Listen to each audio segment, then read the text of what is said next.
राम राज्य साकार होठे। राम राज्य साकार होठे।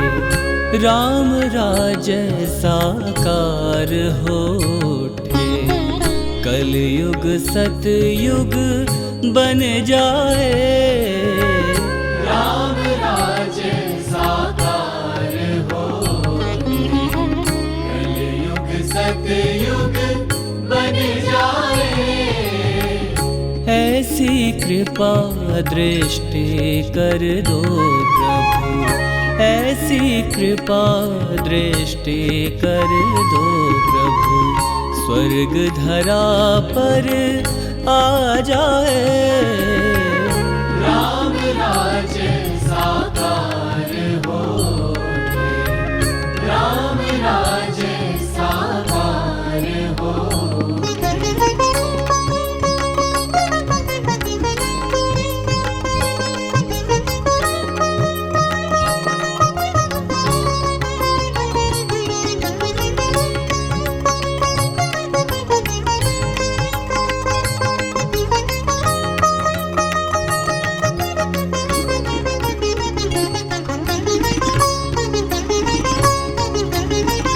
जनमानस में ज्ञान सूर्य का फैले ऐसा उजियारा। जनमानस में ज्ञान सूर्य का फैले ऐसा उजियारा। विकसित हो विश्वास सरों में। श्रद्धा सुमनों की माला। विकसित हो विश्वास सरों में। श्रद्धा सुमनों की माला। दैहिक दैविक भवतापों से। दैहिक दैविक भवतापों से सब मानव मुक्ति पाए। राम राज्य साकार होठे। राम राज्य साकार होठे।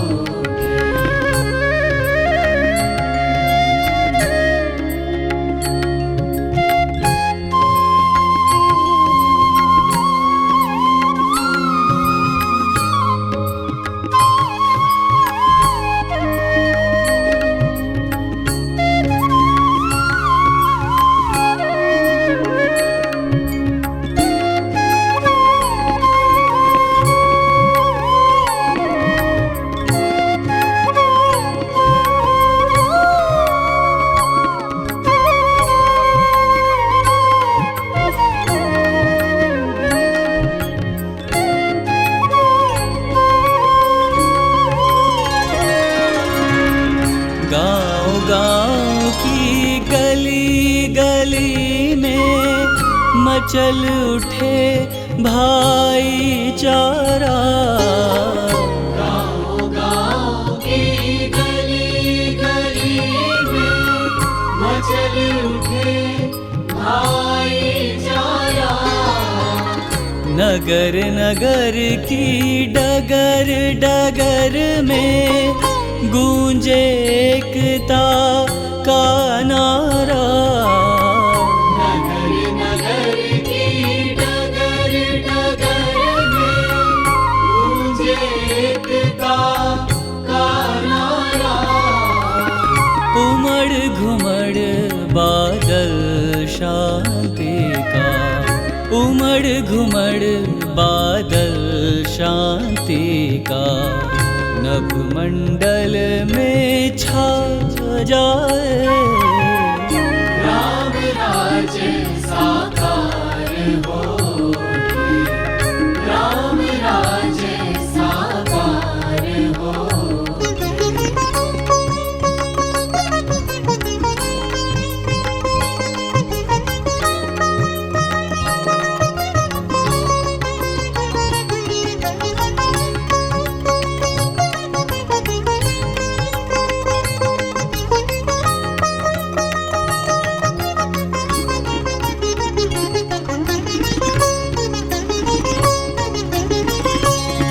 जाए भय ऊंच नीच का और विषमता की खाई। मिट जाए भय ऊंच नीच का और विषमता की खाई। अखिल विश्व बंधुत्व भाव की बाजे घर घर शहनाई। अखिल विश्व बंधुत्व भाव की बाजे घर घर शहनाई। करुणा की मुक्तामणियों से, करुणा की मुक्तामणियों से हृदय सिंधु उफ ना जाए। राम राज्य साकार होके, राम राज्य साकार होके।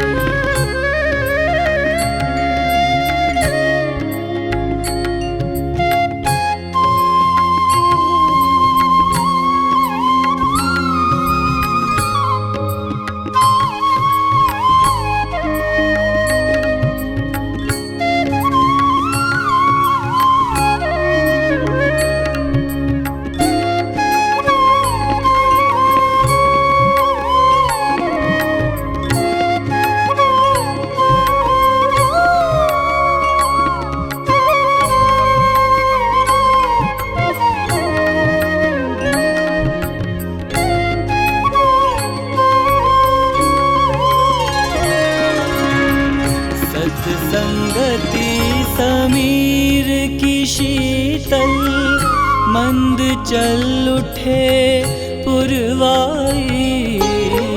सत्संगति समीर की शीतल मंद चल उठे पुरवाई। चार पदारथ मकरंद गंध से झूम उठे मन अमराई। चार पदारथ मकरंद गंध से झूम उठे मन अमराई।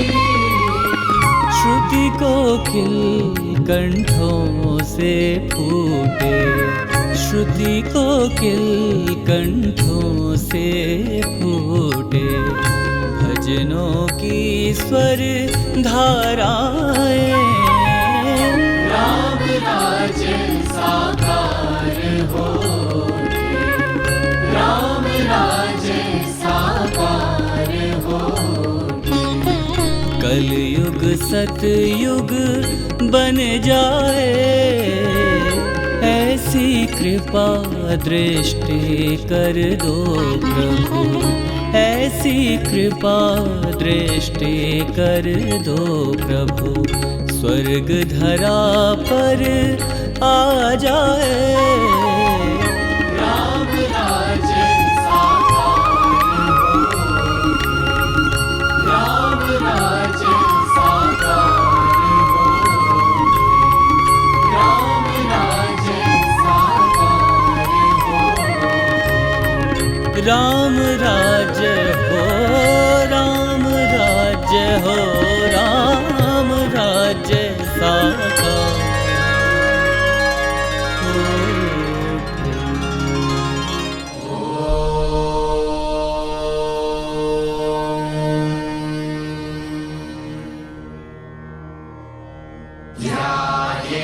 नित्यं महेशं रजतगिरिनिभं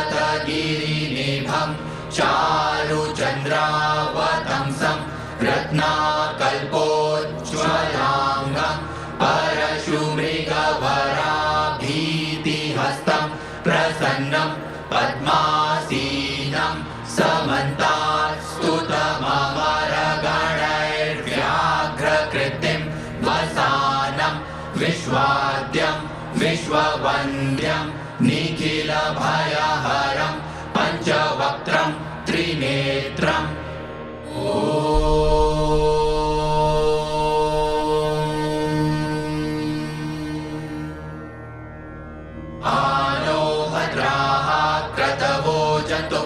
विश्वतो दग्धासो अपनीता स उद्भिदः देवानो जथा सदमिद्रिधे असन्नप्रायुवो रक्षितारो दिवे दिवे देवानां भद्रासु मतिर्विजूयतां देवानागुरातिरभिनो निवर्तताम् देवानागुसंख्यमुपसेदिमा वयं देवान आयुः प्रतिरन्तु जीवसे तान् पूर्वयानि विदाहुमहे वयं भगमित्रमदितिं दक्षमश्रिधम् अर्चमणं वरुणगुं सोममश्विना सरस्वती नः सुभगा मयस्करत् तन्नो वातो मयो भुवातु भेखजन्तन्माता पृथिवी तद्पिता द्यौः तद्ग्रावाणः सोमसुतो मयो भुवस्तदश्विना श्रीरुतधृष्ट्या ध्रुवम् तमीशानं जगतस्तस्थुखस्पतिं धियं जिन्वमवसे भूमहे वयम् ऊखानो जथा वेदसामसद्विधे रक्षिता पायुरदग्धः स्वस्तये स्वस्ति न इन्द्रो वृद्धश्रवाः स्वस्ति नः पूषा विश्ववेदाः स्वस्ति नस्तार्क्ष्यो अरिष्टनेमिः स्वस्ति नो बृहस्पतिर्दधातु पृषदश्वा मरुतः पृश्निमातरः शुभं जावानो विदधे कुजग्मयः अग्निजिह्वा मनवः सूरचक्षसो विश्वेनो देवा अवसागमन्निव भद्रकर्णेभिः शृणुयाम देवा भद्रं पश्येमाक्षभिर्जजत्रा।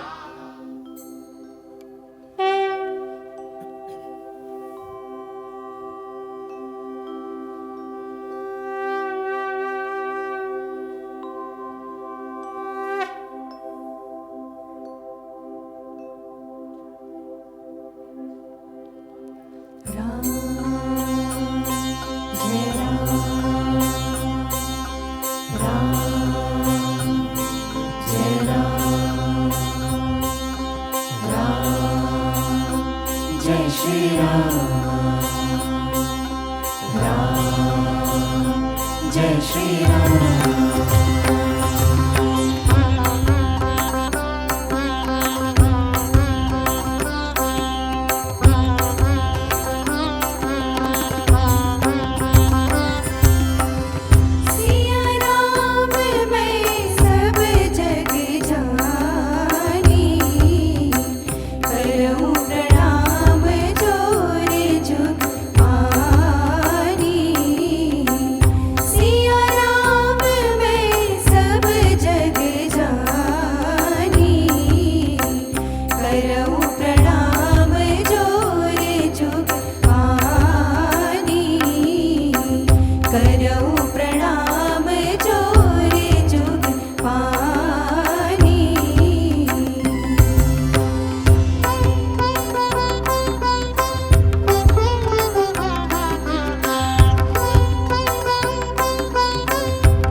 मोह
चाल, पंगु चढ़े गिरिबर गहन, जासु कृपा सो दयाल, द्रवौ सकल कलिमल दहन, द्रवौ सकल कलिमल दहन।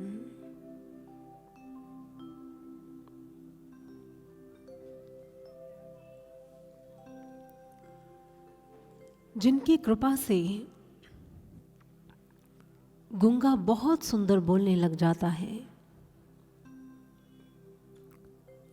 जिनकी कृपा से लंगड़ा पहाड़ की ऊंचाइयों को छू लेता है, उन समस्त कलयुग के पापों का हरण कर देने वाले प्रभु श्री राम मुझ पर द्रवित हों, अपनी कृपा और अनुकंपा बनाए रखें। बोलिए सियावर रामचंद्र भगवान की जय, सच्चे दरबार की जय। कहते एक बार गोस्वामी तुलसीदास जी प्रभु का स्मरण कर रहे थे। स्मरण में भगवान को पुकारने लगे, प्रभु आप आए, शीघ्र अतिशीघ्र आए, बिना विलंब किए। आपको आना पड़ेगा। क्यों? मेरी दुविधा का हरण करने के लिए आना पड़ेगा। दोनों हाथ जोड़कर लगे आर्त स्वर में भगवान श्री राम को पुकारने। और हम सभी जानते हैं, जो सच्चे हृदय से भगवान को पुकारते हैं, भगवान भी दौड़े चले आते हैं। तुलसीदास ने सच्चे भावों से पुकारा और भगवान प्रकट हो गए। कहने लगे, तुलसी क्या बात है? कौन सा संकट आन पड़ा तुम पर? कौन सी दुविधा है बताओ, अभी तुम्हारी हर दुविधा का हल कर देते हैं। तुलसीदास ने कहा, प्रभु दुविधा यह है कि ये सारा संसार, ये सारी की सारी सृष्टि आपकी रचना है। प्रभु ने कहा, बिल्कुल सही। तो प्रभु ये आपकी रचना है, तो आप इसके रचनाकार हैं, रचयिता हैं। प्रभु ने कहा, बिल्कुल ठीक कहा तुलसी तुमने। तो प्रभु यदि ये आपकी रचना है और आप रचनाकार हैं, ये सच है, लेकिन इतनी रचनाओं में, इस संपूर्ण सृष्टि में कोई तो होगा जो आपको प्राणों से भी अधिक प्रिय हो। कोई तो ऐसा होगा जो आपको प्रिय हो, अति प्रिय हो, जो आपके हृदय के करीब हो। वो कौन है, मैं जानना चाहता हूं। प्रभु श्री राम मुस्कुरा दिए, कहने लगे, तुलसी एक पिता के विपुल कुमारा हो ही संतति पृथक विचारा। को पंडित को तापस ज्ञाता, को धर्मज्ञ सूर को दाता, को सर्वज्ञ धर्मरत कोई, सब पर पित ही प्रीति सम होई। कहने लगे, तुलसी एक पिता के पृथक पृथक बालक होते हैं, संतान होती है। कोई ज्ञानी, कोई ध्यानी, कोई दाता, कोई शूरवीर, सबके अलग अलग गुण होते हैं। लेकिन पिता को वो सारे के सारे बच्चे, सारे के सारे पुत्र, संतान प्रिय ही होती है। लेकिन उनमें से को पितु वचन भगत मन कर्मा, सपने हूं जान न दूसर धर्मा। तुलसी उनमें से जो पुत्र, जो संतान अपने पिता को मन और वचन कर्म से अपने जीवन में धारण करती है, उसका पालन करती है, सो सुत प्रिय पितु प्राण समाना। पिता को वो बालक प्राणों से भी अधिक प्रिय लगता है, चाहे कैसा भी क्यों ना हो। तुलसी ने हाथ जोड़ लिए, प्रभु अभिप्राय। प्रभु ने कहा, अखिल विश्व कर मोर उपाया, सब पर मोरी बराबर दाया। ये संसार मेरी रचना है और सब पर मेरी बराबर दया है, कृपा है, लेकिन तिन में जो परिहर मद माया, भजे मोहे मन वच और काया, पुरुष नपुंसक नार जीव चराचर कोई, सर्व भाव भज कपट तज, मोहे परम प्रिय सोई। आहा, मेरे प्रभु ने बता दिया मुझे कौन प्रिय है। वो कहते हैं यूं तो सब पर मेरी बराबर कृपा है, लेकिन जो मन वचन कर्म से मुझे भजते हैं, कैसे भजते हैं? कपट त्याग कर। राम ही केवल प्रेम प्यारा। मेरे प्रभु को कपट अच्छा नहीं लगता है, मेरे प्रभु को षड्यंत्र अच्छा नहीं लगता है। वो तो प्रेम से प्रेम करते हैं। वो कहते हैं मुझे बांधने का एक सूत्र है, यदि आप में प्रेम है। वो कहते पुरुष नपुंसक नार जीव चराचर कोई भी क्यों ना हो, जिसके अंदर ये प्रेम है ना, मैं उसी का हूं और वो मेरा है। बात ये है कि मेरे प्रभु को तो प्रेम पसंद है। क्या हम वैसा प्रेम कर पा रहे हैं? क्या कपट, छल, दुराव, छिपाव, अभिमान, विकार छोड़ने का साहस, छोड़ने का सामर्थ्य रख पा रहे हैं? क्योंकि मात्र विकारों ने ही हमें नहीं जकड़ा हुआ, हमने भी विकारों को पकड़ रखा है। क्या हम में ये साहस है ये छोड़ने का? ये साहस कैसे आएगा? आए, आज सीखेंगे। आज हम ऐसी यात्रा करेंगे जिसमें हमें प्रभु के भक्तों का दर्शन होगा, उनकी भक्ति का दर्शन होगा, उनके व्यक्तित्व का दर्शन होगा, और उनके चरित्र से कुछ सूत्र, कुछ अंश हम अपने जीवन चरित्र में ढाल लेंगे और उनसे सीखेंगे प्रभु से प्रेम कैसे किया जाता है, प्रेम की वास्तविक परिभाषा है क्या। गोस्वामी तुलसीदास जी हमें लेकर जाना चाहते हैं चित्रकूट की ओर।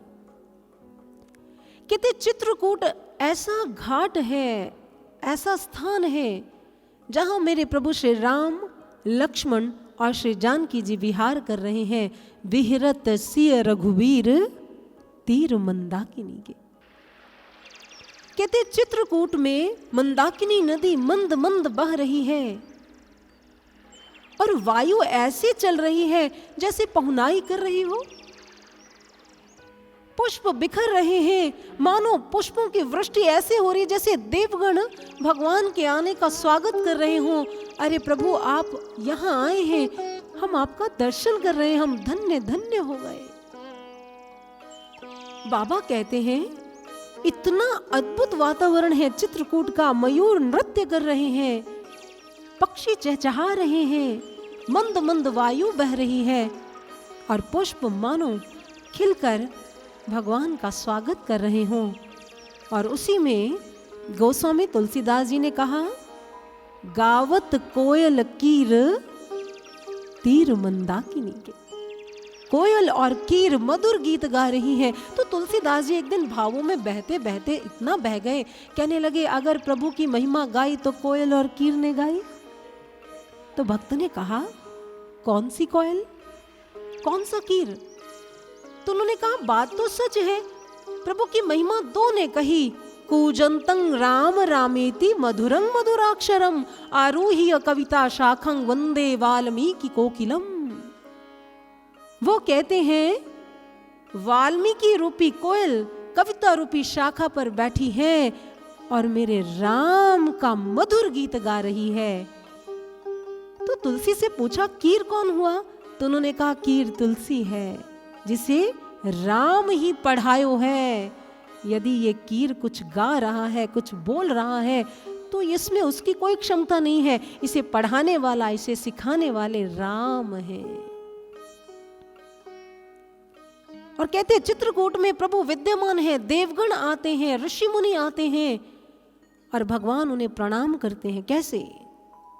देवताओं को प्रणाम किया हाथ जोड़कर और मुनियों को दंडवत प्रणाम किया। लेकिन गोस्वामी तुलसीदास कहते हैं प्रभु से चित्रकूट मिलने के लिए देवता और ऋषि मुनि आए, लेकिन साथ में कुछ लेकर नहीं आए। ऐसा व्याख्यान नहीं आता तुलसीदास जी द्वारा रचित रामचरितमानस में। लेकिन इसी चित्रकूट में भील, कौल, किरात भी आए प्रभु से मिलने के लिए। पर वो कैसे आए? गोस्वामी तुलसीदास जी बड़ी सुंदर रचना लिखते हैं। उन्होंने कहा, यह सुति कौल किरातन पाई, हर्षे जनु नव निधि घर आई, कंद मूल फल भर भर दोना, चले रंक जिमा लूटन सोना। कहने लगे कौल, भील, किरात क्या करने आए हैं? अद्भुत शैली है गोस्वामी तुलसीदास जी। कहते वो हाथ में दोने भर भर लाए हैं फल के भगवान को देने के लिए। कहते बहुत सारा फल लेकर, दोने लेकर, जैसे ही उन भीलों को जाते हुए किसी राही ने देखा तो रोक लिया। अरे भाई कहां जा रहे हो? आज तक तो आपको आते हुए देखा है भर भर कर। चले रंक जिमी। तुलसी बाबा कहते हैं लूटन सोना। जैसे सोने को लूटने के लिए जाते हैं, ऐसे हम आज अपने प्रभु श्री राम को लूटने जा रहे हैं। जो लूटने आए हैं, जो लुटाने आए हैं, आज हम स्वयं उन्हें लूटेंगे जाकर और अपने जीवन को धन्य धन्य करें। भाव वही है। तो उन्होंने कहा ये हाथ में फल लेकर जा रहे हो, इससे क्या मिलेगा? उन्होंने कहा इस फल से जीवन का फल मिल जाएगा। और दोने में इसलिए लेकर जा रहे हैं, भगवान को देंगे और कहेंगे हम दो नहीं हैं, हम तो एक ही हैं प्रभु। इन दोनों में रखे हुए फलों को ग्रहण कर लेना, कहीं अपने आप को भिन्न और हमें भिन्न मत समझना, हम एक ही हैं। तुलसीदास लिखते हैं, वेद वचन मुनि मन अगम, ते प्रभु करुणा आयन, बचन किरातन के सुनत, जिमि पितु बालक बहन। कहते आज मेरे प्रभु भीलों की बातें ऐसे सुन रहे हैं जैसे कि पिता अपने बच्चों की बातें सुनता है। इतने खुश हो रहे हैं, इतने आनंदित हो रहे हैं। उनकी भाषा नहीं देख रहे हैं, उनका भाव देख रहे हैं, क्योंकि राम ही केवल प्रेम प्यारा।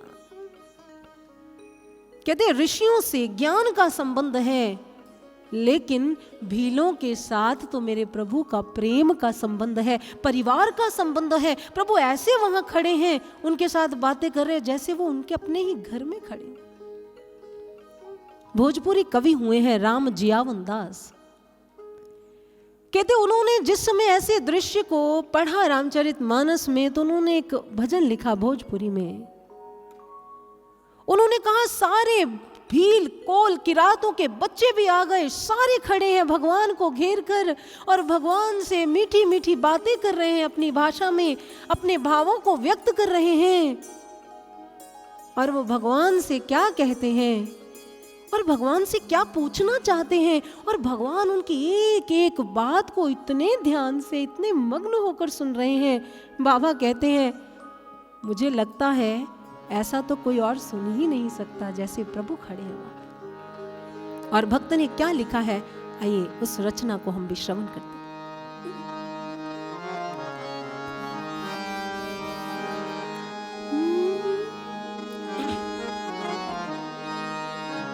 हम बनवासी कौल, भेल के बिटौआ तोता, राजा बाबू हौआ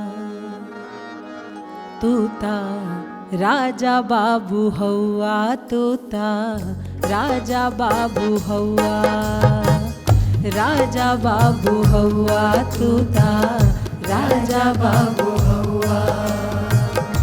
हम बनवासी कौल, भेल के बिटौआ तोता, राजा बाबू हौआ तोता, राजा बाबू हौआ, राजा बाबू हौआ तोता, राजा बाबू हवा, तूता राजा बाबू हवा, तूता राजा बाबू हवा, तूता राजा बाबू हवा, तूता राजा बाबू हवा, राजा बाबू हवा, तूता राजा बाबू हवा। कवि कहते हैं आज भीलों के बच्चे भगवान को घेर कर खड़े हो गए। कहने लगे अरे आप तो हमार सरकार हैं, अरे कोई राजा बाबू लगते हैं, आपको देखकर तो हम बड़े प्रसन्न हो रहे हैं। कोई भगवान के धनुष को हाथ लगाकर देख रहा है, किसी ने भगवान श्री राम के हाथ को पकड़ लिया, कोई पीछे जाकर छिप गया। सभी भगवान से अपने अपने मीठे मीठे विनोद कर रहे हैं। भील कहने लगे प्रभु आप तो हमारे सरकार हैं, हमारे राजा राम हैं, आप हमें धन्य करने के लिए यहाँ चित्रकूट में आए हैं, हम आपका दर्शन कर रहे हैं, लेकिन भाग्य की विडंबना देखिए आपको देने के लिए हमारे पास कुछ नहीं है। इस फल और फूल के अतिरिक्त हम आपको क्या देख सकते हैं, क्योंकि हम तो फलों के राजा हैं, हमारे आसपास तो फल ही फल हैं, हम आपको क्या दें। कहते बड़े तो बातें कर रहे हैं, लेकिन छोटों में उत्सुकता है कुछ जानने की, वो जानना चाहते हैं। और एक बालक आगे आया जल्दी से भगवान के हाथ को हिलाते हुए कुछ पूछते हुए कहने लगा, और वो भगवान से क्या पूछता है आइए।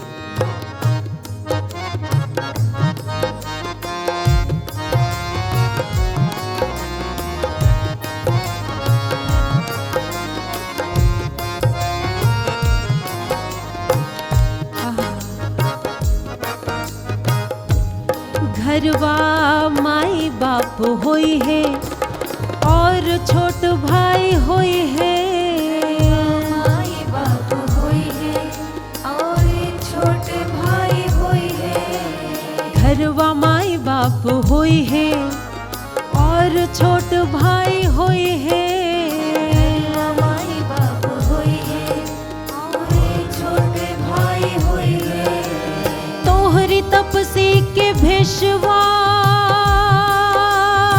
हो,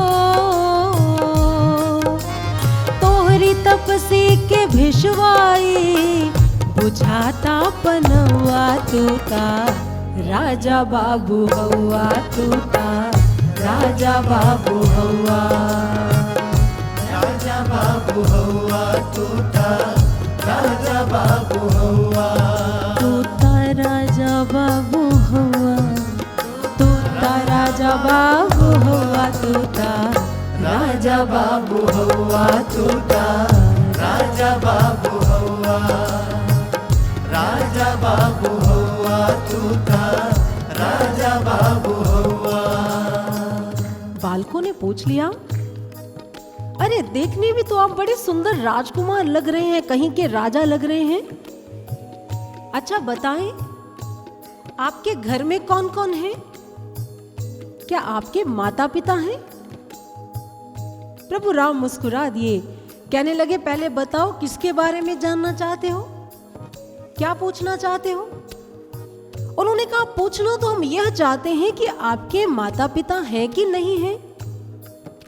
हमें तो ऐसा लगता है नहीं होंगे, क्योंकि यदि होते तो इतने सुंदर राजकुमारों को, इतने सुंदर स्वरूप को वन में नहीं भेजते। लक्ष्मण जी ने सुना तो कहने लगे मन ही मन, अरे भेजने वाले भी तो माता पिता ही हैं।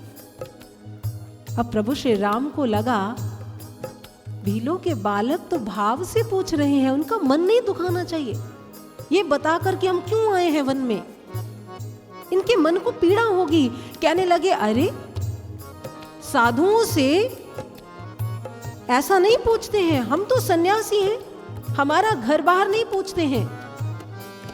तो इतना कहकर जब प्रभु श्री राम मौन हुए तो बालकों ने कहा थोड़ा थोड़ा असत्य भाषण भी करते हैं आप, राजा हैं, लेकिन वेशभूषा में तो सन्यासी हैं। और प्रभु मुस्कुरा दिए, कहने लगे देखा देखा देखा, आपकी हंसी बता रही, आप हो तो राजा ही, हो तो हमारे सरकार ही। और भगवान भी उनकी बातों का आनंद ले रहे हैं। इतने में सभी ने भगवान से अनुरोध करते हुए कहा, क्या कहा?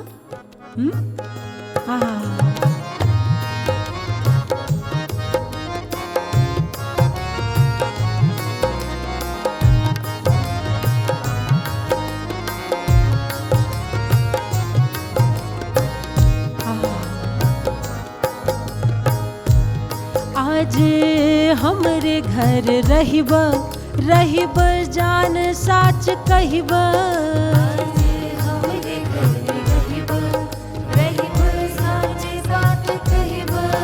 आज हमरे घर रहिब रहिब के जान साच कहिब,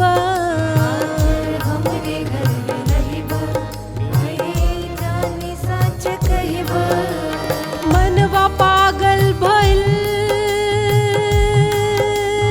बा,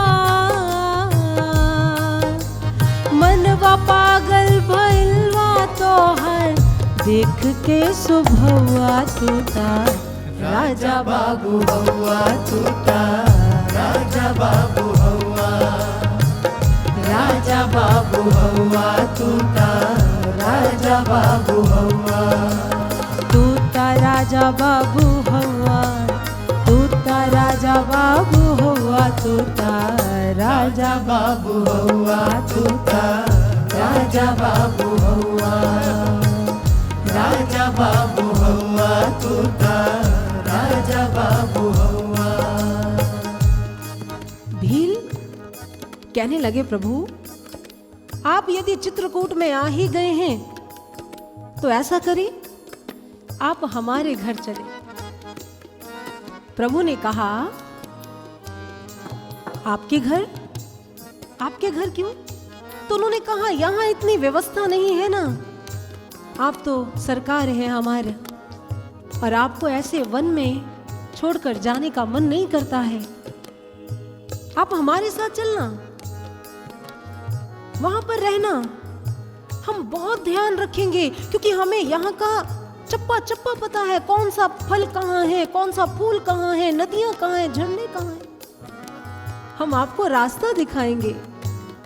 बाबा कहते हैं जो पूरी सृष्टि को मार्ग दिखाने वाले हैं, आज भील इतने भावों में भर गए, कहने लगे आपको हम रास्ता दिखाएंगे, आपको मार्ग दिखाएंगे। तो लक्ष्मण जी ने सुना, कहने लगे कब से कह रहे हो ये हमारे राजा हैं, ये हमारे राजा हैं, हम अयोग्य हैं, तो क्या आप अपने राजा को अपने कुटीर में लेकर जा सकते हैं?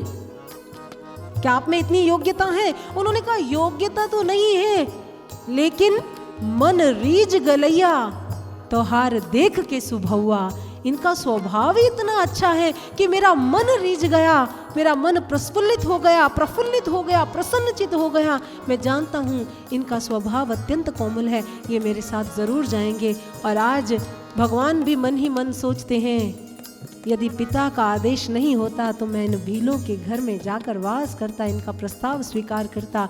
और आज सभी भगवान को अपने राजा बाबू के रूप में देख रहे हैं और गा रहे हैं, तूता राजा बाबू हौवा, तूता राजा बाबू हौवा, राजा बाबू हौवा तूता, राजा बाबू हौवा, राजा बाबू हौवा, तूता राजा बाबू हौवा, तूता राजा बाबू हौवा, तूता राजा बाबू हौवा, राजा बाबू हौवा तूता, राजा बाबू हौवा, राजा बाबू हौवा तूता, राजा बाबू हौवा, राजा बाबू हौवा तूता, राजा बाबू हौवा तूता, राजा बाबू हौवा तूता, राजा बाबू हौवा।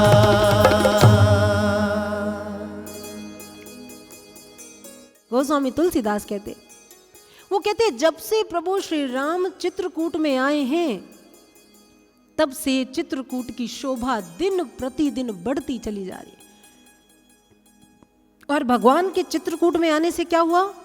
मिट गई कलुषाई। गोस्वामी तुलसीदास जी एक शब्द लिखते हैं, उन्होंने कहा जितने भी वहां पर संत महात्मा है, भील है, सबके मन की कलुषाई मिट गई। गोस्वामी तुलसीदास जी चित्रकूट में बस रहे प्रभु श्री राम जी की और चित्रकूट की खूब महिमा गाते, खूब महिमा। कवितावली में गोस्वामी तुलसीदास लिखते हैं, भव भुअंग तुलसी नकुल उतत ज्ञान हरिलेत, चित्रकूट चित औषधि चितवत होत सचेत। गोस्वामी तुलसीदास जी ने बड़ी सुंदर एक बात हमारे समक्ष रखी। उन्होंने कहा भव भुअंग तुलसी नकुल।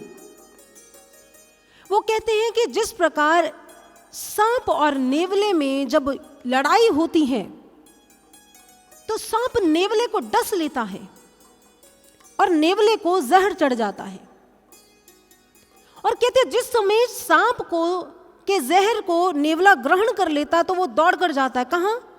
एक ऐसी बूटी के पास जो उसके जहर को उतारने में सक्षम है। और जिस समय नेवला वहां जाता है, उसको सूंघता है उस बूटी को, उसका जहर उतर जाता है। और गोस्वामी तुलसीदास कहते हैं वो नेवला फिर से सांप के साथ लड़ाई करने के लिए फिर पहुंच जाता है। गोस्वामी तुलसीदास कवितावली में लिखते हैं, भव भुअंग तुलसी नकुल उतत ज्ञान हरिलेत। उन्होंने कहा ये संसार रूपी सर्प है जो तुलसी रूपी नेवले को पल प्रतिपल डसता रहता है। और जब ये संसार रूपी सर्प डसता है ना तो क्या होता है? उतत ज्ञान हरिलेत। ये सारा का सारा तुलसीदास कहते हैं मेरा ज्ञान हर लेता है ये संसार।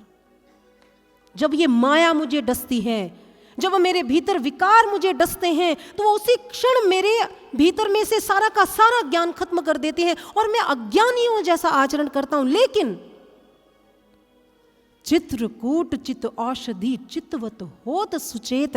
वो कहते चित्रकूट एक ऐसी औषधि है, मैं फिर क्या करता हूं? मैं चित्रकूट में चला जाता हूं,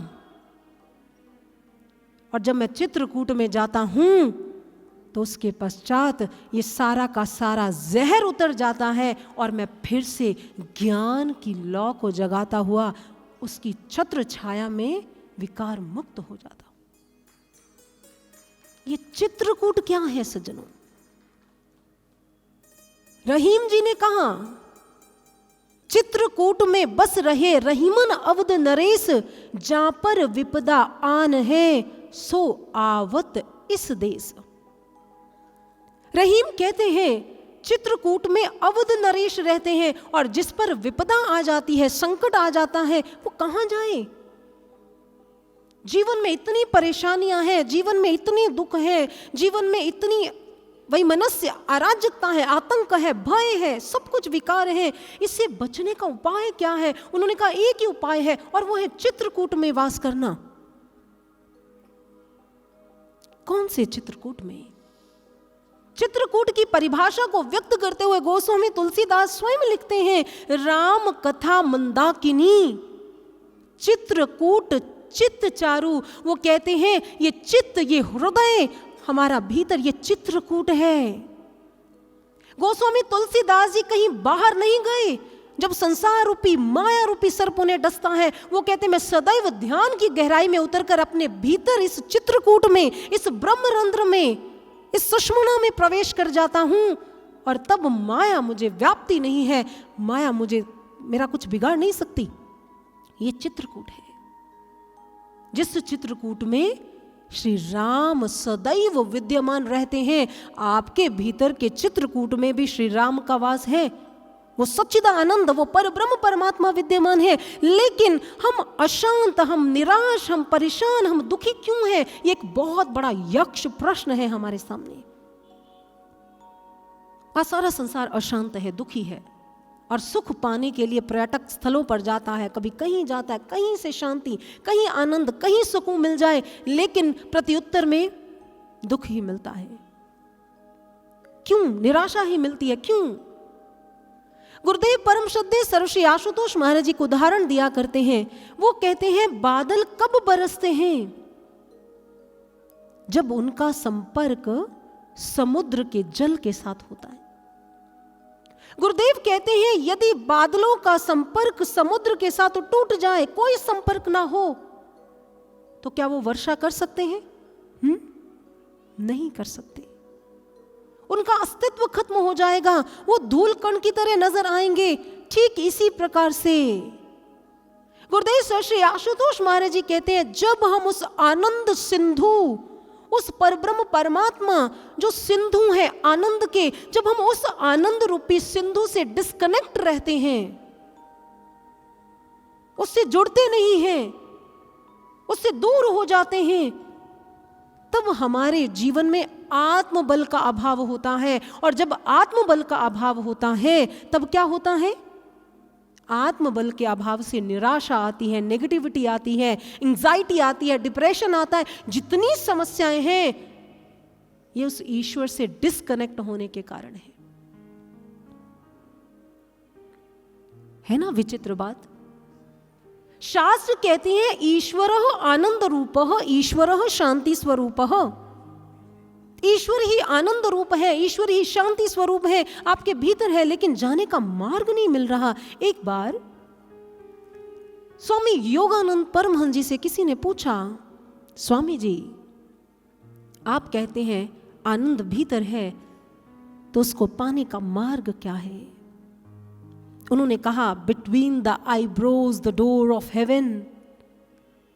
इन दो चर्म चक्षुओं के बीच में, भ्रिकुटी के मध्य स्वर्ग का उस आनंद का द्वार है। और वो अक्सर इस भ्रिकुटी की ओर इशारा करते हुए कहते थे, only in the divine consciousness behind this door can we find the pure happiness.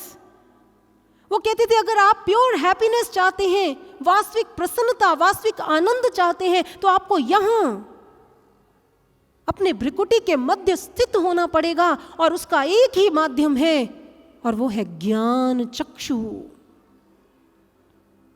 हमारे शास्त्रों में कहा, भ्रुवोर मध्य ललाटे तु नासिका यास्तु मूलतः। वो कहना पड़ा उन्हें, वो कहते हैं यहां दोनों भ्रिकुटी के मध्य में आनंद का स्थान है, सच्चिदानंद का वास है। और जिस समय हम उस सच्चिदानंद परब्रह्म परमात्मा को देखते हैं, तभी हमारे जीवन में आनंद, तभी हमारे जीवन में शांति आ पाती है। लेकिन उपनिषद कहते हैं उसे देखने के लिए सर्वज्ञं सच्चिदानंदम ज्ञान चक्षुर्निरीक्षते, ज्ञान चक्षुरुनेक्षते भासवंतनु भानु मंदवत। उन्होंने कहा उस सर्वज्ञ सच्चिदानंद परमात्मा को देखने के लिए आपको ज्ञान चक्षु चाहिए, दिव्य चक्षु चाहिए, वो थर्ड आई चाहिए। और जिस समय गुरु की कृपा से वो दिव्य चक्षु आपका खुल गया, तब आप सर्वज्ञम सच्चिदानंदम उस ईश्वर को अपने भीतर देख सकते हैं, उसका दीदार कर सकते हैं। और जिसके पास वो कहते हैं वो ज्ञान चक्षु नहीं है, वो नेत्र नहीं है, वो परमात्मा को वैसे ही नहीं देख सकता जैसे एक नेत्रहीन व्यक्ति सूर्य को नहीं देख सकता, चाहे कितना भी प्रयास कर ले। इसलिए डॉक्टर लुईस हुए हैं योगानंद परमहंस के शिष्य। उन्होंने कहा जिस समय मेरे जीवन में योगानंद परमहंस आए तो उन्होंने मुझे एक्चुअल हैप्पीनेस से मिला दिया, कनेक्ट कर दिया उस ईश्वर से, अपने आत्म तत्व से। और जब वो मुझे भीतर लेकर गए तो मैंने ऐसा दिव्य प्रकाश अपने भीतर में देखा जो मेरे भीतर में छितर रहा था। और उसे देखकर मुझे ऐसा आनंद, ऐसी शांति, डॉक्टर लुईस कहते हैं ऐसा सुकून मिल रहा था। और मैं उस समय ध्यान साधना में बैठा अपने गुरु, अपने मास्टर का धन्यवाद कर रहा था, कोटि कोटि धन्यवाद कर रहा था कि इन्होंने मुझे उस आनंद से जोड़ दिया, ऐसे आनंद से जो बाहरी आकर्षणों की तरह छिछला नहीं है, जो अनंत बढ़ता रहता है, मुझे उस आनंद से जोड़ दिया। और गोस्वामी तुलसीदास कहते हैं जब हमारा वो ज्ञान चक्षु खुलता है, फिर हम भीतर उतरते हैं, फिर हमें राम जी के चरित्र की समझ आती है, राम जी के व्यक्तित्व की, उनके आदर्शों की समझ आती है। उग्रहि बिमल बिलोचन हिय के, मिटहि दोष दुख भव रजनी के, सूजहि राम चरित मणि मानिक, गुप्त प्रकट जह जो जही खानिक। वो कहते हैं प्रारंभ में ही उन्होंने लिख दिया, जिस दिन आपका ये बिमल नेत्र खुल जाएगा, उग्र ही बिमल बिलोचन ही के। उस दिन आपको राम के चरित्र की समझ आ जाएगी। आप उस दिन प्रभु श्री राम को देख लेंगे, और जब देखेंगे तब भक्ति की यात्रा शुरू होगी। और गुरु भक्ति की यात्रा को प्रारंभ करता है। शिव महापुराण में भगवान महादेव पार्वती से कहते हैं, वो कहते हैं जब से तब से बल से कितना भी प्रयास कर ले, आप भीतर नहीं उतर सकते हैं। गुरु तत्वम अविज्ञाय सर्वं व्यर्थं भवेत प्रिय। वो कहते हैं आप कुछ भी कर लो, सब व्यर्थ है अगर आपके जीवन में एक ऐसा क्षत्रिय ब्रह्मनिष्ठ गुरु नहीं है जो वो चक्षु खोल दे। जैसे भगवान श्री कृष्ण ने अर्जुन का खोल दिया, तो अर्जुन ने देखा, क्या देखा? संजय धृतराष्ट्र से कहते हैं, अर्जुन के नेत्र बंद हैं और वो कह रहा है दिवि सूर्य सहस्त्रस्य भवेद् द्युग पदुत्थिताः यदि भाह सदृशी सा स्याद् भासस्तस्य महात्मनः। मैं करोड़ों सूर्यों का प्रकाश अपने भीतर में देख रहा हूं। अब मेरा जो अस्थिर मन है वो स्थिरता की ओर जा रहा है, अशांत मन जो शांति की ओर जा रहा है। इसीलिए महापुरुष कहते हैं दुखों को भूलना एक बात है और सुखी हो जाना एक बात, और उसका मूल मंत्र है वो ब्रह्म ज्ञान। और जब महापुरुष ऐसे चित्रकूट में प्रवेश करते हैं तभी वो समस्त रूपी संसार रूपी सर्प के डसने से बच जाते हैं। और बाबा कहते हैं आज ऐसे चित्रकूट की ओर बढ़ने का संदेश देता है ये चित्रकूट प्रसंग, जिसमें समस्त भील कौल किरात प्रभु के प्रेम में डूब गए हैं, प्रभु के भावों में डूब गए हैं। बाबा ने एक पंक्ति लिखी, मुझे बड़ी अच्छी लगती है। उन्होंने कहा वहां जितने भक्त हैं प्रेम में भाव में डूबे हुए हैं, उन्होंने कहा यही तो प्रेम है ना। संसार में कोई व्यक्ति डूब जाए या जिसका डूब जाए उसका कुछ नहीं बचता, लेकिन प्रेम में इससे विपरीत होता है। जो डूब गया सो पा गया।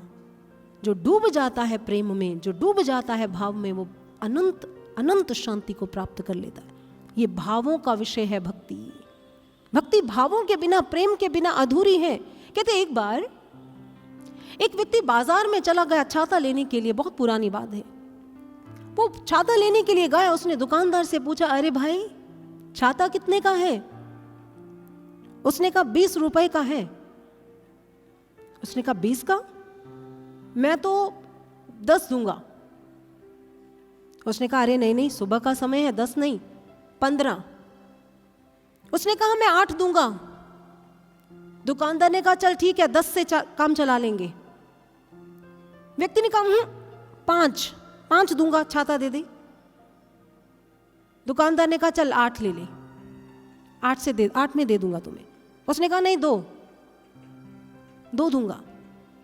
उसने कहा तुम फ्री में क्यों नहीं ले जाते, भागो यहां से, सुबह सुबह आ गए। आप जानते हैं उस व्यक्ति को बिना छाते लिए वहां से जाना पड़ा। क्यों? कोई बता सकता है?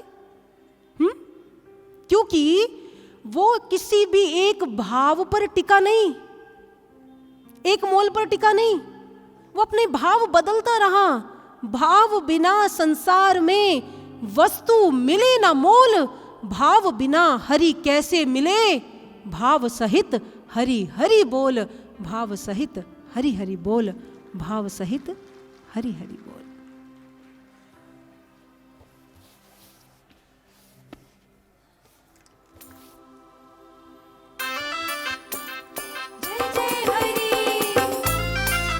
जय जय जय हरि,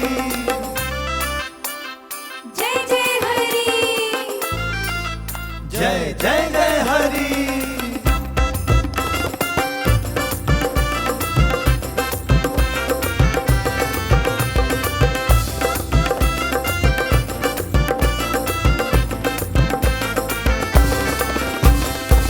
प्रेम भाव ही सार है, भाव से हरि हरि बोल, फिर तो भव से पार है, भाव से हरि हरि बोल।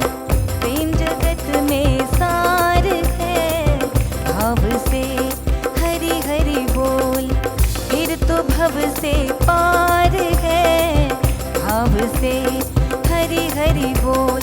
मिलते हैं प्रभु मिलते हैं, मिलते हैं प्रभु मिलते हैं, मिलते हैं प्रभु मिलते हैं, मिलते हैं प्रभु मिलते हैं। मन की आंखें खोल, भाव से हरि हरि बोल।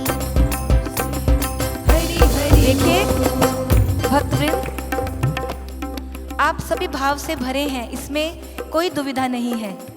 लेकिन हम चाहते हैं कि आप अपने भावों को प्रकट कर दें, ताकि जो आपके आसपास कोई ऐसा रहता है जिसमें अभी भाव नहीं है, वो आपके भावों में उतरकर प्रभु से जुड़ जाए।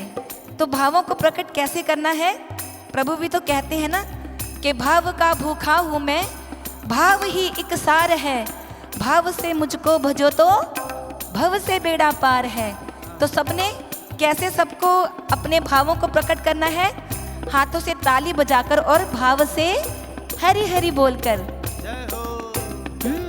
भाव से हरि हरि बोल, भाव से हरि हरि बोल, प्रेम भाव ही सार है, भाव से हरि हरि बोल। फिर तो भव से पार है, भाव से हरि हरि बोल। हरि बोल हरि बोल हरि बोल हरि बोल। हरि बोल, हाथ सबके ऊपर। हरि बोल, हरि बोल, हरि बोल, हरि बोल हरि बोल हरि बोल हरि बोल। हरि बोल, हरि बोल, हरि बोल, हरि बोल।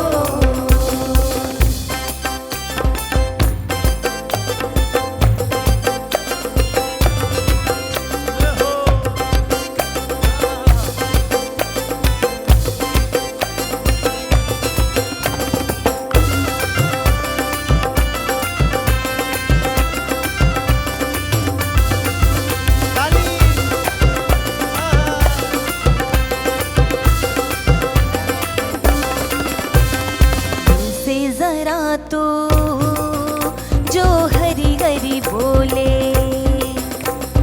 हरि भी तेरे फिर संग संग होले। दुख सारे हरते हैं हरि हरि बोल, दुख सारे हरते हैं हरि हरि बोल। पुण्य सारे फलते हैं हरि हरि बोल, पुण्य सारे फलते हैं हरि हरि बोल। दिखते हैं प्रभु दिखते हैं, दिखते हैं प्रभु दिखते हैं। मन की आंखें खोल, भाव से हरि हरि बोल बोल। भाव से हरि हरि बोल, हरि बोल हरि बोल हरि बोल हरि बोल। हरि बोल, सबकी आवाज यहाँ तक आनी चाहिए। हरि बोल, हरि हाथ ऊपर। हरि बोल बोल बोल हरि बोल बोल बोल हरि बोल हरि बोल। हरि बोल, बोल बोल, हरि बोल, बोल बोल, हरि बोल बोल बोल हरि बोल। जय जय हरि, जय जय जय हरि, जय जय हरि। जय जय जय हरि।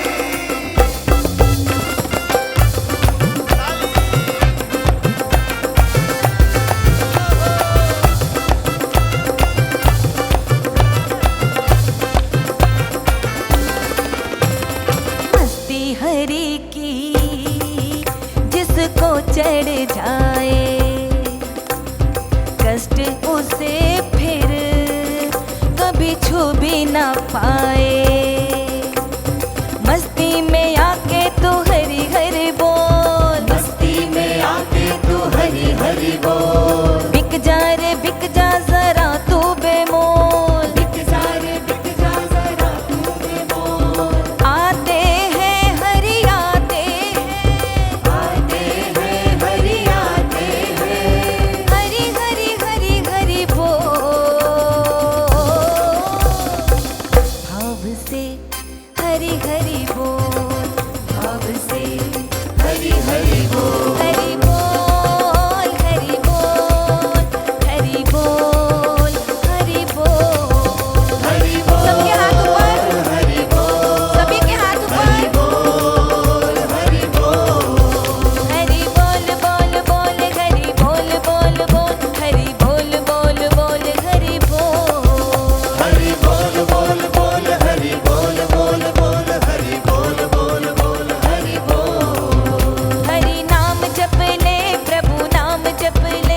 सुबह शाम जप ले हरि नाम जप ले। हरि नाम जप ले प्रभु नाम जप ले, हरि नाम जप ले हरि नाम जप ले। हरि नाम जप ले प्रभु नाम जप ले, सुबह शाम जप ले हरि नाम जप ले। हरि नाम जप ले प्रभु नाम जप ले, सुबह शाम जप ले हरि नाम जप ले। हरि नाम जप ले प्रभु नाम जप ले, सुबह शाम जप ले हरि नाम जप ले। हरि नाम जप ले प्रभु नाम जप ले, सुबह शाम जप ले हरि नाम जप ले। हरि बोल हरि बोल हरि बोल हरि बोल।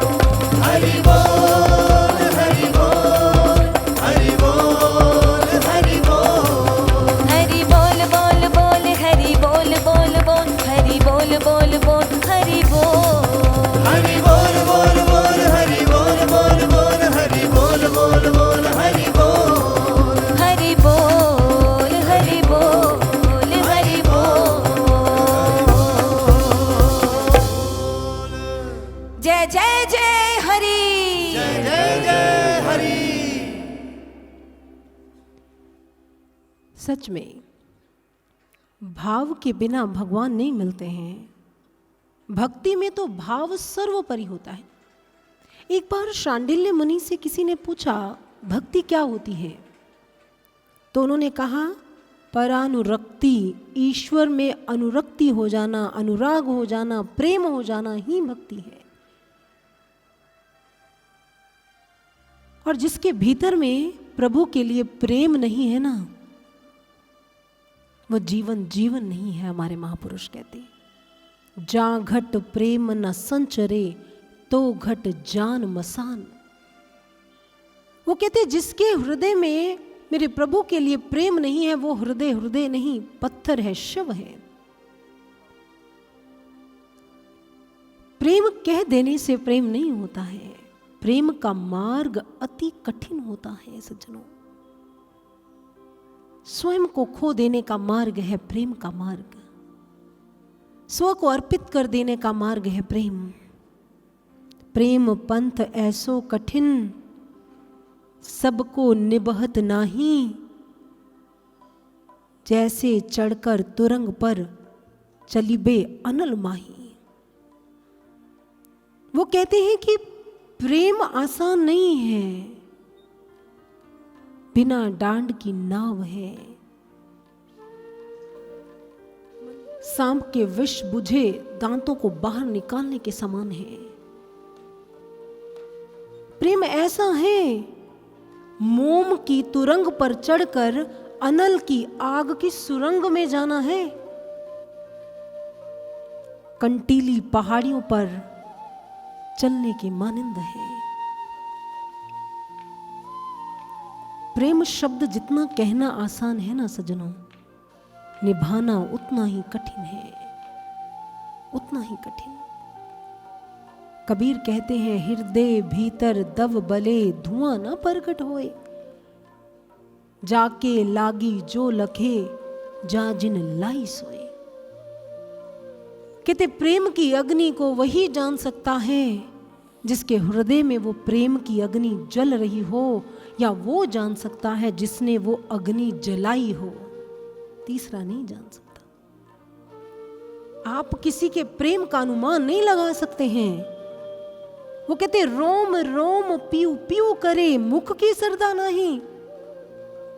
महापुरुष कहते हैं प्रेम में तो रोम रोम अपने प्रभु का गुणगान करता है, रोम रोम प्रभु के लिए कृतज्ञ रहता है, रोम रोम प्रभु का यशोगान करता है। ये केवल मुख से बोलने की बातें नहीं है। प्रेम कह देने से प्रेम नहीं होता, प्रेम करना और निभाना पड़ता है। और आज हम ऐसे ही एक प्रेम से परिपूर्ण गाथा को आपके समक्ष रखने जा रहे हैं। और वो गाथा है मां भक्तिमती शबरी की। मां शबरी कथाएं वृतांत बताते हैं कि माता शबरी के विषय में कहते माता शबरी भील जाति की कन्या है। लोगों ने उसे भीलनी कहना शुरू कर दिया। उसके पिता जाति के सरदार थे, शबर जाति के सरदार, तो उसे शबरी कहकर संबोधित करने लगे। लेकिन मां शबरी का वास्तविक नाम क्या है ये कोई नहीं जानता। धन्य है ऐसे भक्त जिनका कोई नाम नहीं है, पर उनके नाम से आपको प्रभु के नाम का पता चल जाता है, प्रभु के घर का पता चल जाता है। ऐसा महान व्यक्तित्व है मां शबरी का।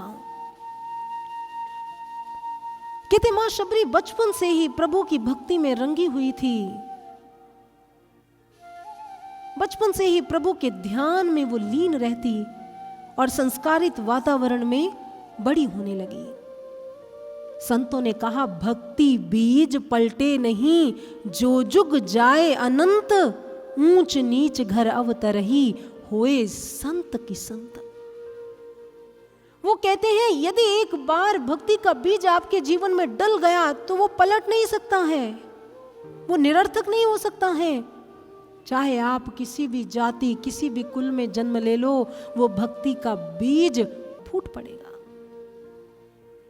और आज चाहे भील जाति की कन्या है मां शबरी, लेकिन उसके भीतर में अपने प्रभु के लिए भक्ति है। कहते माता शबरी जब भी कभी गांव में सुनती कोई संत आए हैं, मुनि आए हैं, ऋषियों का आगमन हुआ है, कोई कथा बांचने वाले आए हैं, तो बचपन से इतनी लगन थी तो दौड़कर चली जाती संतों की सेवा करने के लिए, प्रभु की महिमा सुनने के लिए। और इस प्रकार उसका जीवन व्यतीत होने लगा। कहते मां शबरी के जीवन की विशेषता यह थी कि उन्हें प्रभु से राग और समाज से बैराग हो गया। माता शबरी किसी भी वस्तु को देखती तो उन्हें ऐसे लगता जैसे मानो ये झड़ते हुए पत्ते भी उन्हें संदेश दे रहे हैं, ये जीवन एक दिन झड़ जाएगा, खत्म हो जाएगा। शबरी तुम प्रभु की भक्ति में क्यों नहीं लग जाती, प्रभु की भक्ति कर। कबीर जी ने लिखा, पात झरता जूं कहे सुन तरवर बन राए, अब के बिछरे कब मिले दूर परेंगे जाए। कबीर कहते हैं पत्ता झड़ता हुआ वृक्ष से नीचे गिरा हुआ सोच रहा है और कह रहा है तरवर से वृक्ष से अब गिर गए, ना जाने कब मिलेंगे। पत्ते के मन के भाव और तरवर के मन के भाव कबीर जी ने लिख दिए। तरवर सुन पात की, सुनो पात एक बात, या घर या ही रीति है, एक आवत एक जात।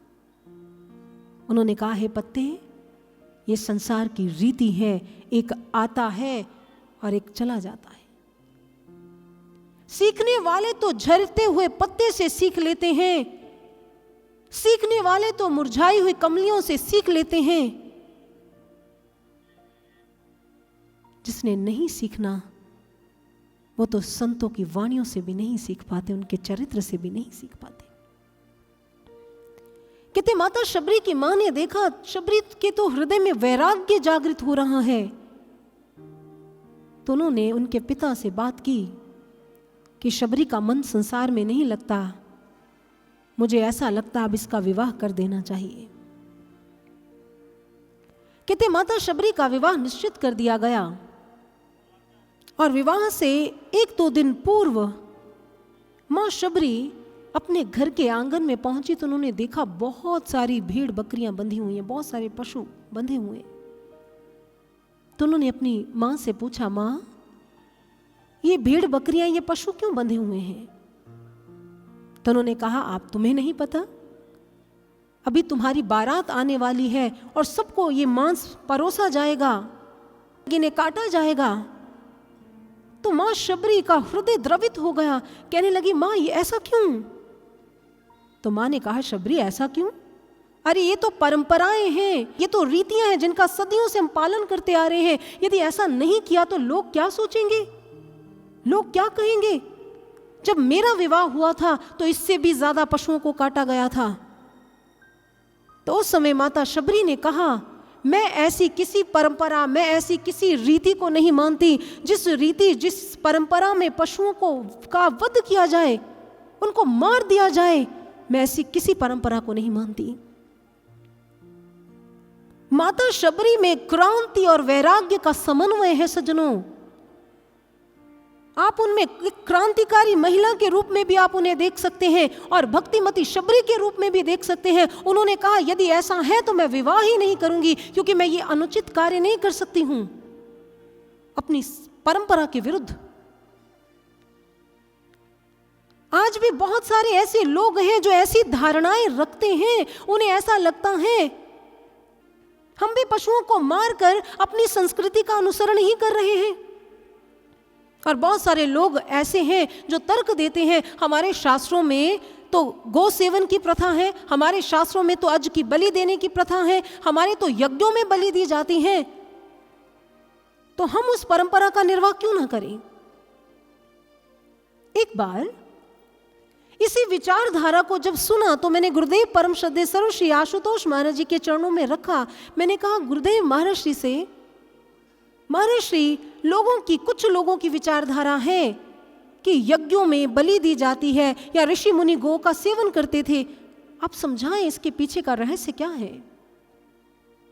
तब गुरुदेव ने कहा हमारे शास्त्र संस्कृत भाषा में लिखे गए हैं और संस्कृत भाषा में एक शब्द के अनेक अर्थ होते हैं और यदि वो अर्थ संदर्भानुकूल न लगाया जाए तो अर्थ का अनर्थ हो जाता है। उन्होंने बताया हमारे शास्त्रों में कहा ऋषि गौ सेवन करते थे, यहां गौ का अर्थ गाय नहीं है। गौ का केवल एक ही अर्थ नहीं है, गौ का अर्थ होता है गाय, गौ का अर्थ होता है सृष्टि, गौ का अर्थ होता है इंद्रियां। उन्होंने समझाते हुए कहा हमारे ऋषि अपने मन को, अपनी इंद्रियों को जो बाहरी आकर्षणों में फंस चुकी थी, लिप्त थी, उन्हें रोक कर, उन्हें खींचकर इस ब्रह्म रंध्र में उस आकर्षणों से बाहर निकालकर यहां खींचकर यहां स्थित कर देते थे। इसे ही गौ सेवन, गौ भक्षण कहते हैं। और हमारे यज्ञ तो हिंसा रहित यज्ञ हैं, और यदि कहीं यज्ञ में अज की बलि की बात आती है तो अज का अर्थ बकरा नहीं है, अज का अर्थ संस्कृत भाषा में बीज भी होता है। हमारे यज्ञों में बीज की आहुति दी जाती है जिससे कि वातावरण शुद्ध हो सके। लेकिन संस्कृत भाषा का ज्ञान न होने के कारण और एक ऐसे क्षत्रिय ब्रह्मनिष्ठ गुरु का सानिध्य हमारे पास नहीं है, इसीलिए हम शास्त्रों के अर्थों का अनर्थ कर देते हैं। आप स्वयं सोचकर देखें, ये संपूर्ण सृष्टि उस ईश्वर की है, वो कैसे प्रसन्न हो सकता है यदि कोई एक जीव उसके दूसरे जीव की हत्या कर दे? क्या एक मां प्रसन्न होगी यदि उसका एक बालक उसके दूसरे बालक की हत्या कर दे? नहीं हो सकती।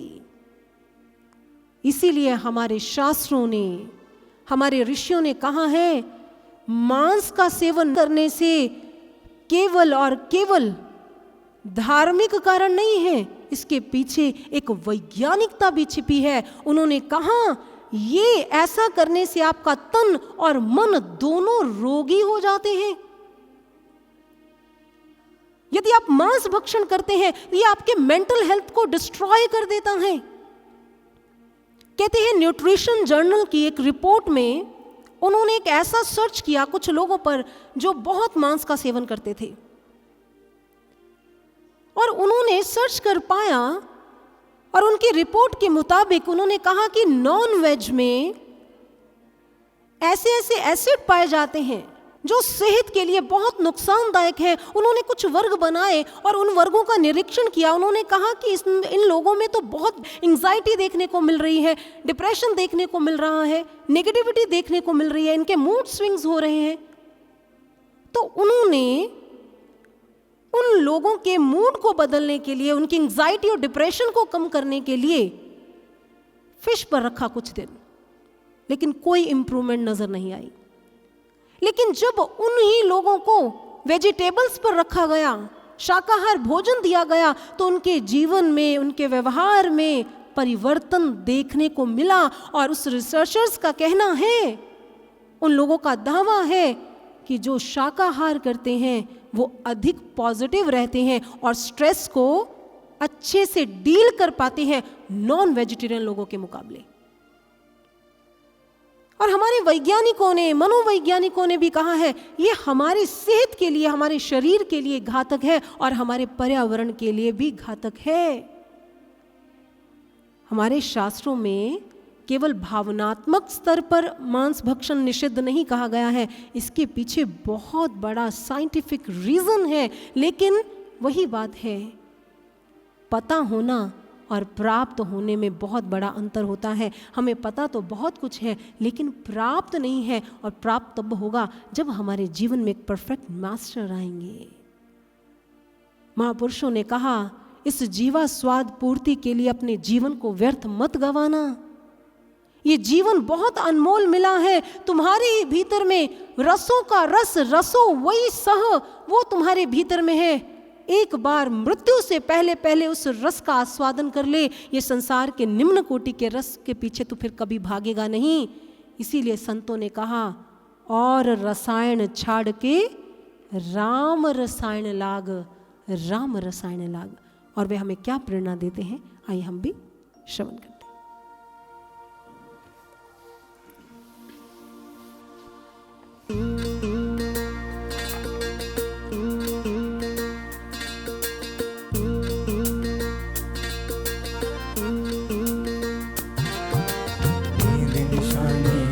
निशानी नींद निशानी मौत की, नींद निशानी नींद निशानी नींद निशानी मौत की, नींद निशानी नींद निशानी नींद निशानी मौत की, नींद निशानी नींद निशानी नींद निशानी मौत की, नींद निशानी मौत की, उठ कबीरा जा।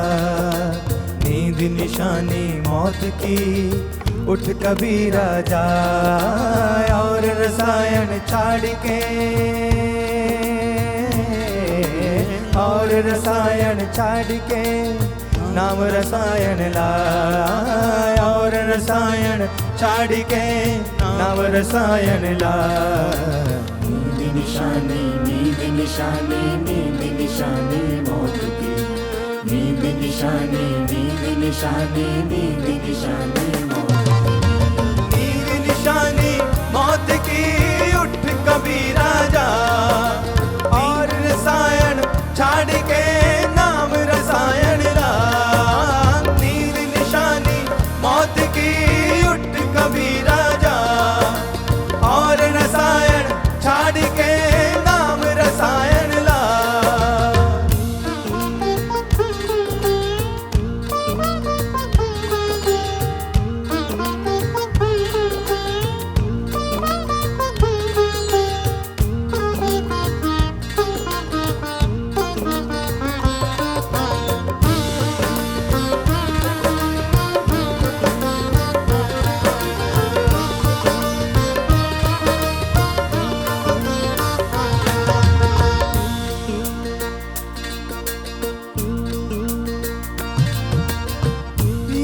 खुशियों की चादर ओढ़े कब तक सोएगा तू। मट मैला मन जन्म जन्म से कैसे धोएगा तू। यही समय कुछ कर ले वरना, यही समय कुछ कर ले वरना रह जाएंगे नींद निशानी नींद निशानी नींद निशानी मौत की। नींद निशानी नींद निशानी नींद निशानी मौत की। नींद निशानी मौत की उठ कबीरा जा और रसायन छाड़ के नाम रसायन ला। नींद निशानी मौत की उठ कबीरा जा और रसायन छाड़ के नाम रसायन ला।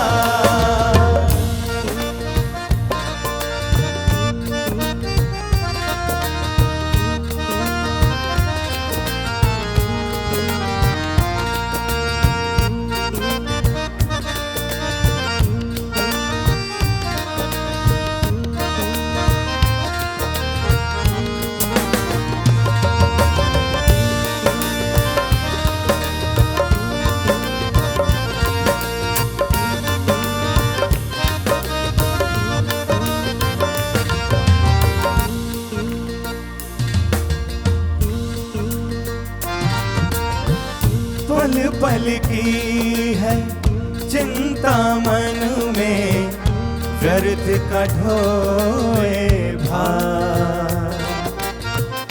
राम नाम का सुमिरन कर ले, हो जाए उद्धार। तज के व्यर्थ के धंधे सारे,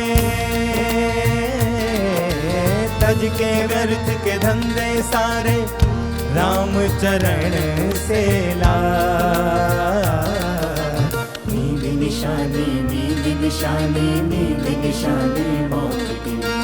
नींद निशानी, नींद निशानी, नींद निशानी मौत की। नींद निशानी मौत की, उठ कबीरा जा, और रसायन छाड़ के राम रसायन ला। नींद निशानी मौत की, जगत में दुख व्यापे राम भजो रे प्यारे, ज्योतिर्मय इस राम नाम से मिट जाए अंधियारे।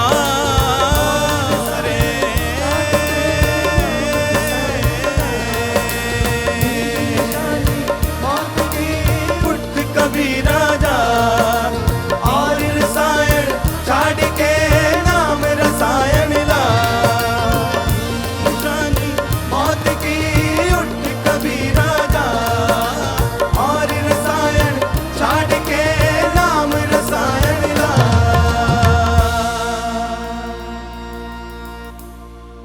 हेलो, बोले श्यावर रामचंद्र महाराज की,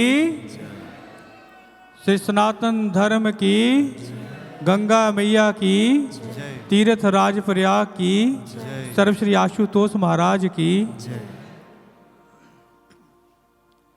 दिव्य ज्योति जागती संस्थान की ओर से हम सभी प्रभु भक्तों का हार्दिक अभिनंदन करते हैं, स्वागत करते हैं। हम सभी श्रवण कर रहे हैं दिव्य ज्योति जागती संस्थान, जिसके संस्थापक एवं संचालक हमारे पूज्य गुरुदेव सर्वश्री आशुतोष महाराज जी हैं। उनकी कृपा पात्र शिष्य कथा व्यास साध्वी विदुषी श्रेया भारती जी के मुखारविंद श्री राम कथा का रसपान कर रहे हैं। और आज की सभा में अब समय है जो हमारी भारतीय परंपरा है दीप प्रज्वलन की, उसका निर्वाह करने का। इसके लिए हमारे बीच में इस कथा के यजमान हैं, अतिथि पधारे हैं। मैं उनसे अनुरोध करूंगा वो कृपया मंच के पास पधारें और इस परंपरा का निर्वाह करवाएं।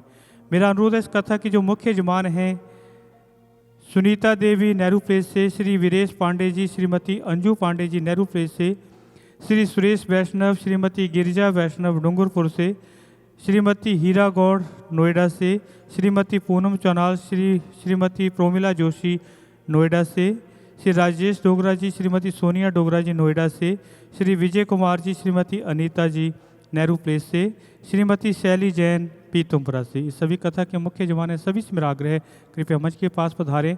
आज की इस कथा के जो दैनिक यजमान हैं श्री नागेश्वर ठाकुर जी, श्रीमती मीनाक्षी ठाकुर जी नोएडा से, श्री सुरेश गुप्ता अहमदाबाद से, श्रीमती अनीता दुबे ग्वालियर से, श्री सुधीर बंसल, श्रीमती गीता बंसल पटेल नगर से, श्रीमती दीप्ति मल्होत्रा पीतमपुरा से, सुश्री निकिता खुराना पीतमपुरा से, श्री सुरेंद्र कश्यप, श्रीमती सावित्री कश्यप पीतमपुरा से, श्रीमती अंजू चौहान, श्रीमती निर्मला शर्मा पीतमपुरा से।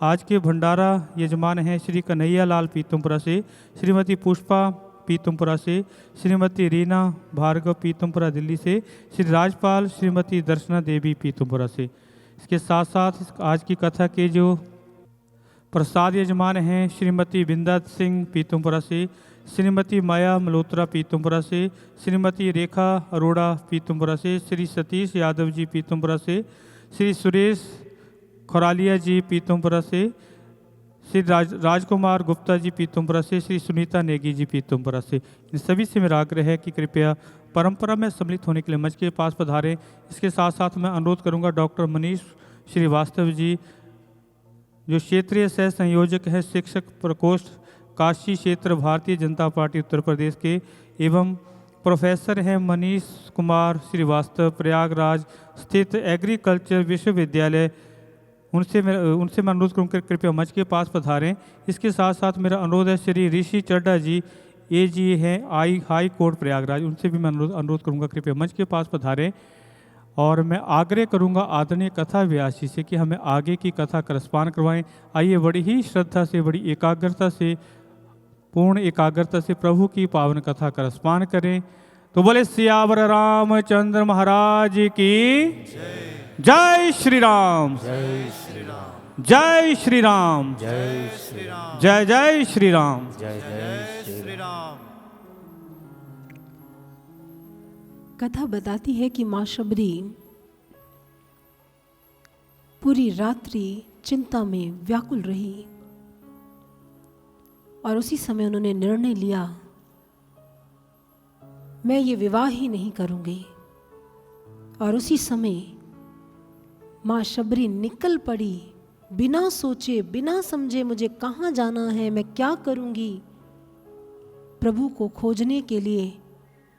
और उन्होंने अपने घर का त्याग किया और वन की ओर बढ़ चली।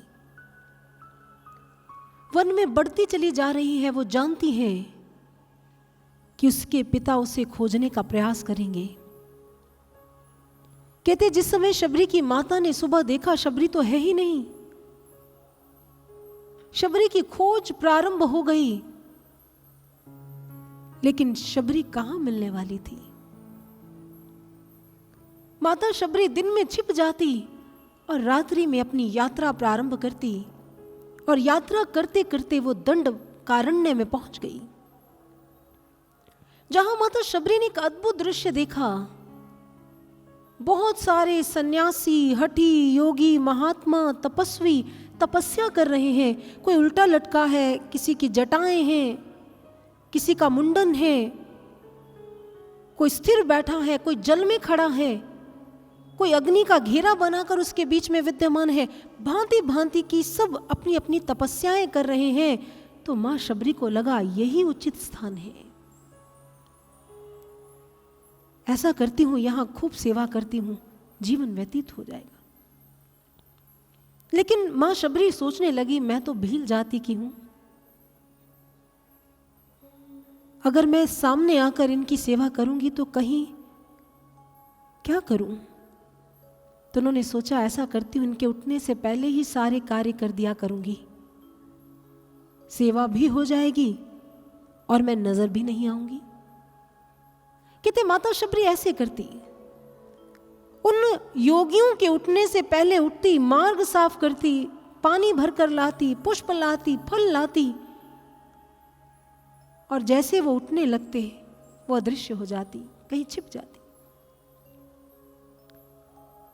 संत कहते हैं कैसा अद्भुत चरित्र है शबरी का।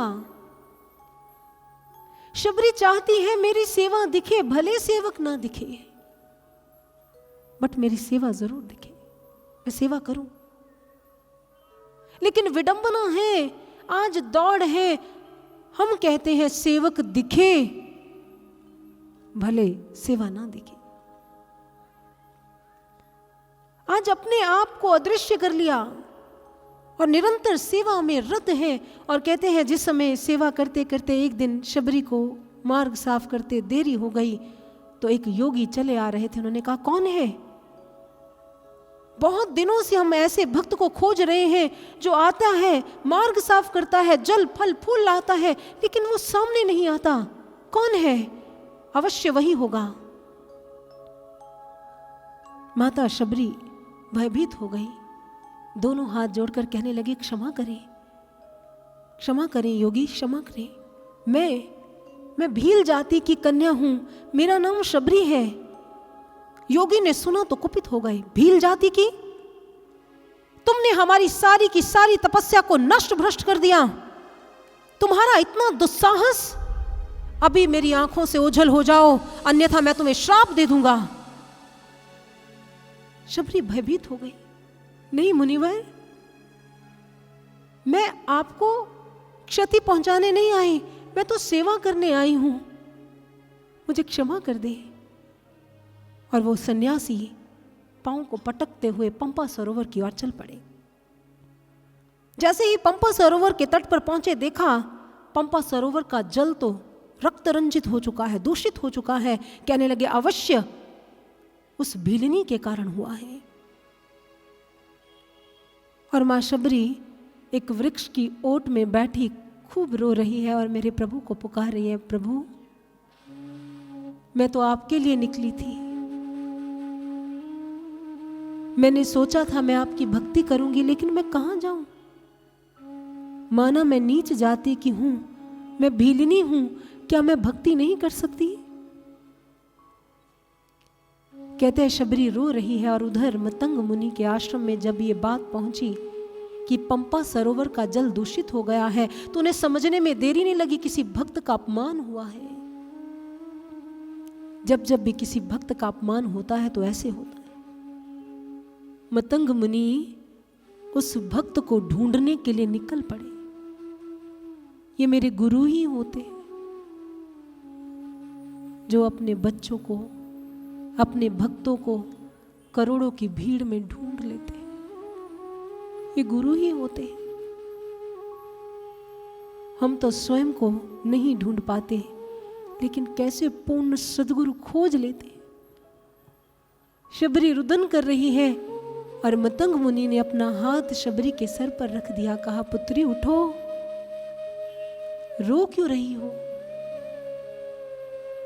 शबरी भयभीत हो गई। मुनिवर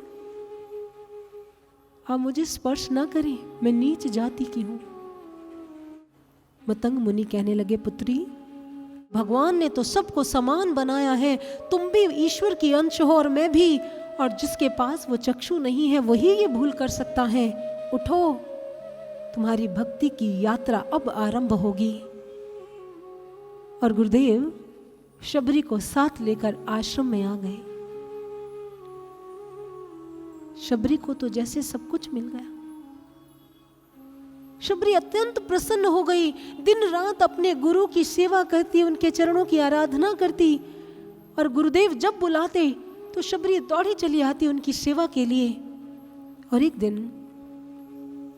गुरुदेव ने कहा, शबरी मैं तुम्हारी सेवा से बहुत प्रसन्न हूं, आज मैं तुम्हें वो दूंगा जो पाने के लिए तुम घर से निकली थी। उन्हें वो तत्व ज्ञान दिया, वो ब्रह्म ज्ञान दिया, वो परमात्मा का दर्शन भीतर करवा दिया। तो शबरी के दोनों हाथ अपने गुरु के लिए जुड़ गए। आज मेरा जीवन धन्य धन्य हो गया। दिन में खूब सेवा करती शबरी और रात्रि में ध्यान साधना में लीन रहती, और ऐसे शबरी मां का जीवन व्यतीत होने लगा। लेकिन कहते हैं ना, होता वही है जो भगवान चाहते। शिष्य को नहीं पता उसके जीवन में क्या घटने वाला है। और एक दिन गुरुदेव ने शबरी को बुलाया, कहने लगे, शबरी मेरे पास आकर बैठो, मुझे बहुत जरूरी बात करनी है तुमसे। शबरी एक नन्हे से बच्चे की तरह, बालक की तरह अपने गुरु के सामने बैठ गई। जी गुरुदेव कहिए, आप क्या कहना चाहते? गुरुदेव बोले, शबरी तुम्हें पता है ना, जो इस संसार में आया है उसे जाना पड़ता है। शबरी ने कहा, ये आप मुझे क्यों बता रहे हैं? गुरुदेव कहते हैं, शबरी धैर्य से सुनना जो मैं कह रहा हूं, अब मेरे जाने का समय आ गया। शबरी ने कहा, ऐसा नहीं हो सकता, मुझ अनाथ को इतनी भीड़ में से निकाल कर आप ले आए, आप मुझे खोज कर लाए हो, और मुझे ऐसे छोड़कर आप जा नहीं सकते। मैं जानती हूं आप मेरी परीक्षा ले रहे हैं। गुरुदेव कहने लगे, नहीं शबरी, ये सच है, अब जाने का समय आ गया। शिष्य के लिए उसका गुरु क्या होता है ये वही जानता है जिसका पूरा जीवन अपने गुरु पर आश्रित हो। शबरी ने हाथ जोड़े, नहीं गुरुदेव, मेरी स्थिति तो उस पंख विहीन बच्चों की तरह है, पक्षी के, जो उड़ना भी नहीं जानते, चलना नहीं जानते। मैं आपके बिना अधूरी हूं गुरुदेव। आपके बिना चल पाना असंभव है। गुरुदेव, आप ही तो कहते हैं, आप ही तो अक्सर मुझे समझाते हैं, बाघ का अस्तित्व तो उसके माली से होता है, और मेरे जीवन के बाघ के माली तो आप हैं। यदि आप चले जाएंगे तो मेरा बाग उजड़ जाएगा। मोती धागे में बहुत सुंदर लगते हैं, लेकिन यदि धागा टूट जाए तो मोती बिखर जाते हैं। मैं बिखर जाऊंगी गुरुदेव, मैं बिखर जाऊंगी। आप ऐसे मुझे अनाथ कर कर नहीं जा सकते गुरुदेव। यदि जाना ही था तो आपने मुझे अपनी शरण में लिया ही क्यों? मैं तो भटक रही थी। एक भूखे से पूछो भोजन की क्या कीमत होती है, एक प्यासे से पूछो जल की क्या कीमत होती है, एक शिष्य से पूछो उसके गुरु की क्या कीमत होती है उसके जीवन में। गुरुदेव कहने लगे, जाना तो पड़ेगा, लेकिन चिंता मत कर, तुम्हें राम के दर्शन होंगे, तुम राम से मिलोगी। शबरी ने कहा, गुरुदेव मैं कहां ढूंढूंगी उन्हें? पहले आपने मुझे ढूंढा, अब मैं राम को कहां ढूंढूंगी? गुरुदेव ने कहा, शबरी तुम्हें राम को ढूंढने की आवश्यकता नहीं पड़ेगी, राम स्वयं तुम्हें ढूंढते हुए तुम्हारी कुटिया में आएंगे। जो उस सांवले को सदा ढूंढता है, उसे एक दिन सांवला ढूंढता है। जिसे ढूंढने का अमल पड़ चुका है, उसे ढूंढने में मजा ढूंढता है। ए दिल, जिसे कुल जहां ढूंढता है, वो तुझ में है, फिर तू कहां ढूंढता है? कोई पूछे पतित बिंदु क्या ढूंढता है? पतित बंधु जी का पता ढूंढता। इतना कहकर गुरुदेव चले गए और शबरी अपनी कुटीर में अकेली बैठी रह गई। अरे, गुरुदेव ने तो बताया ही नहीं राम कब आएंगे, और ना ही मैंने उनसे पूछा। हो ना हो आज आ जाए। एक आशा, एक उम्मीद। कहते उम्मीद वो किरण होती है ना, जो निराशा को भी आशा में बदल देती है। जिसके पास वो उम्मीद भी ना हो, उसका जीवन निरर्थक हो जाता। शबरी लग गई प्रभु के इंतजार में।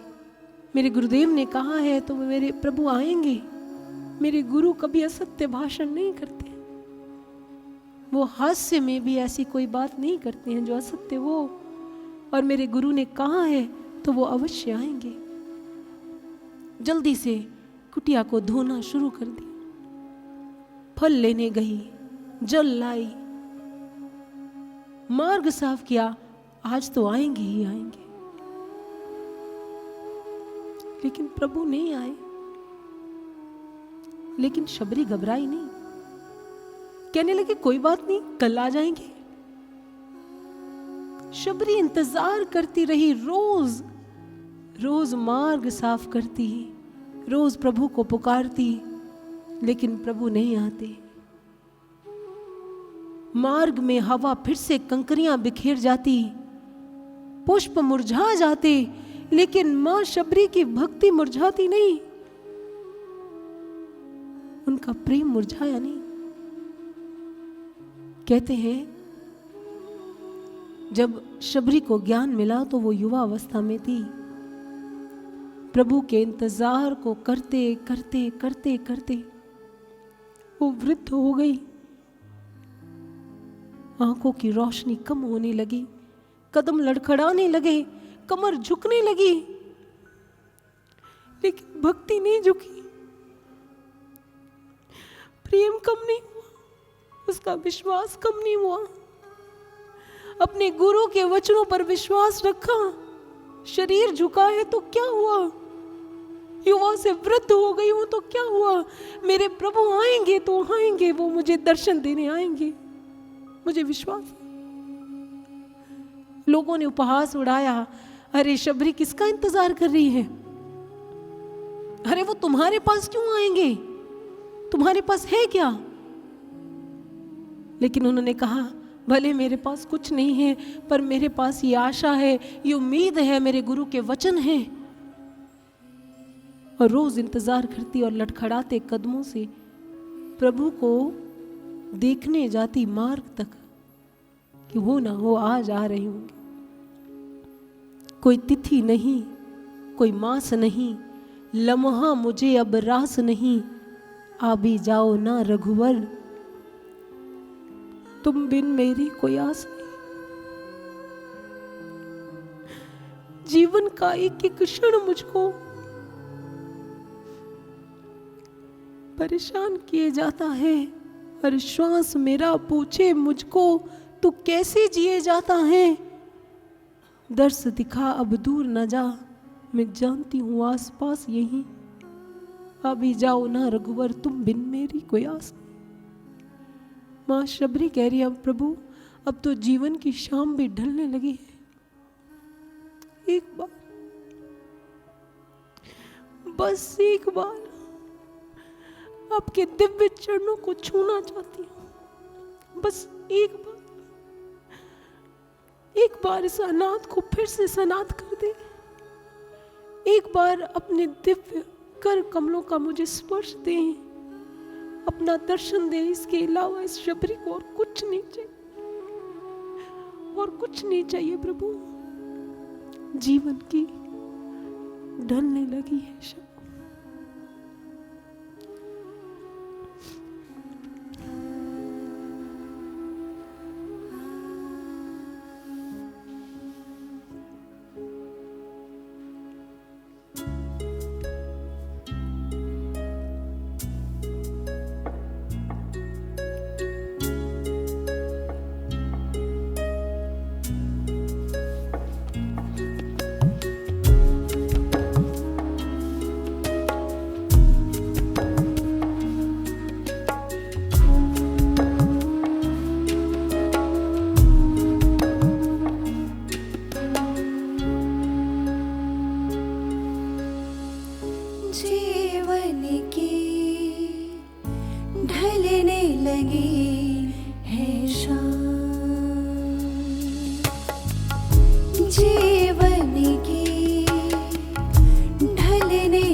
दर्द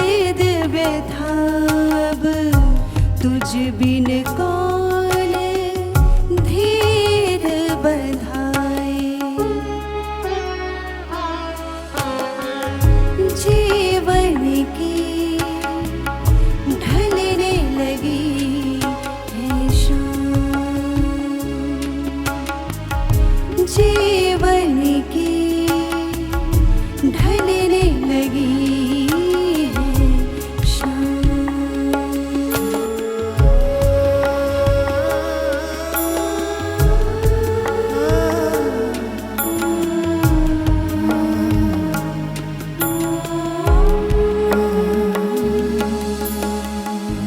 है विश्वास तुम्हें पाना है, जानते हो तुम भावों को, पाने को है व्याकुल तुमको। एक बार बस आओ तो अंतिम श्वास है जीवन की, अंतिम श्वास है जीवन की। चाहे तुझ में हार समाए, जीवन की ढलने लगी है शाम, जीवन की ढलने लगी है शाम। अब आजा मेरे राम, अब आजा मेरे राम, मेरे राम। जीवन की ढलने लगी है शाम, जीवन की ढलने लगी है शाम, जीवन की ढलने लगी है शाम, जीवन की ढलने लगी है शाम।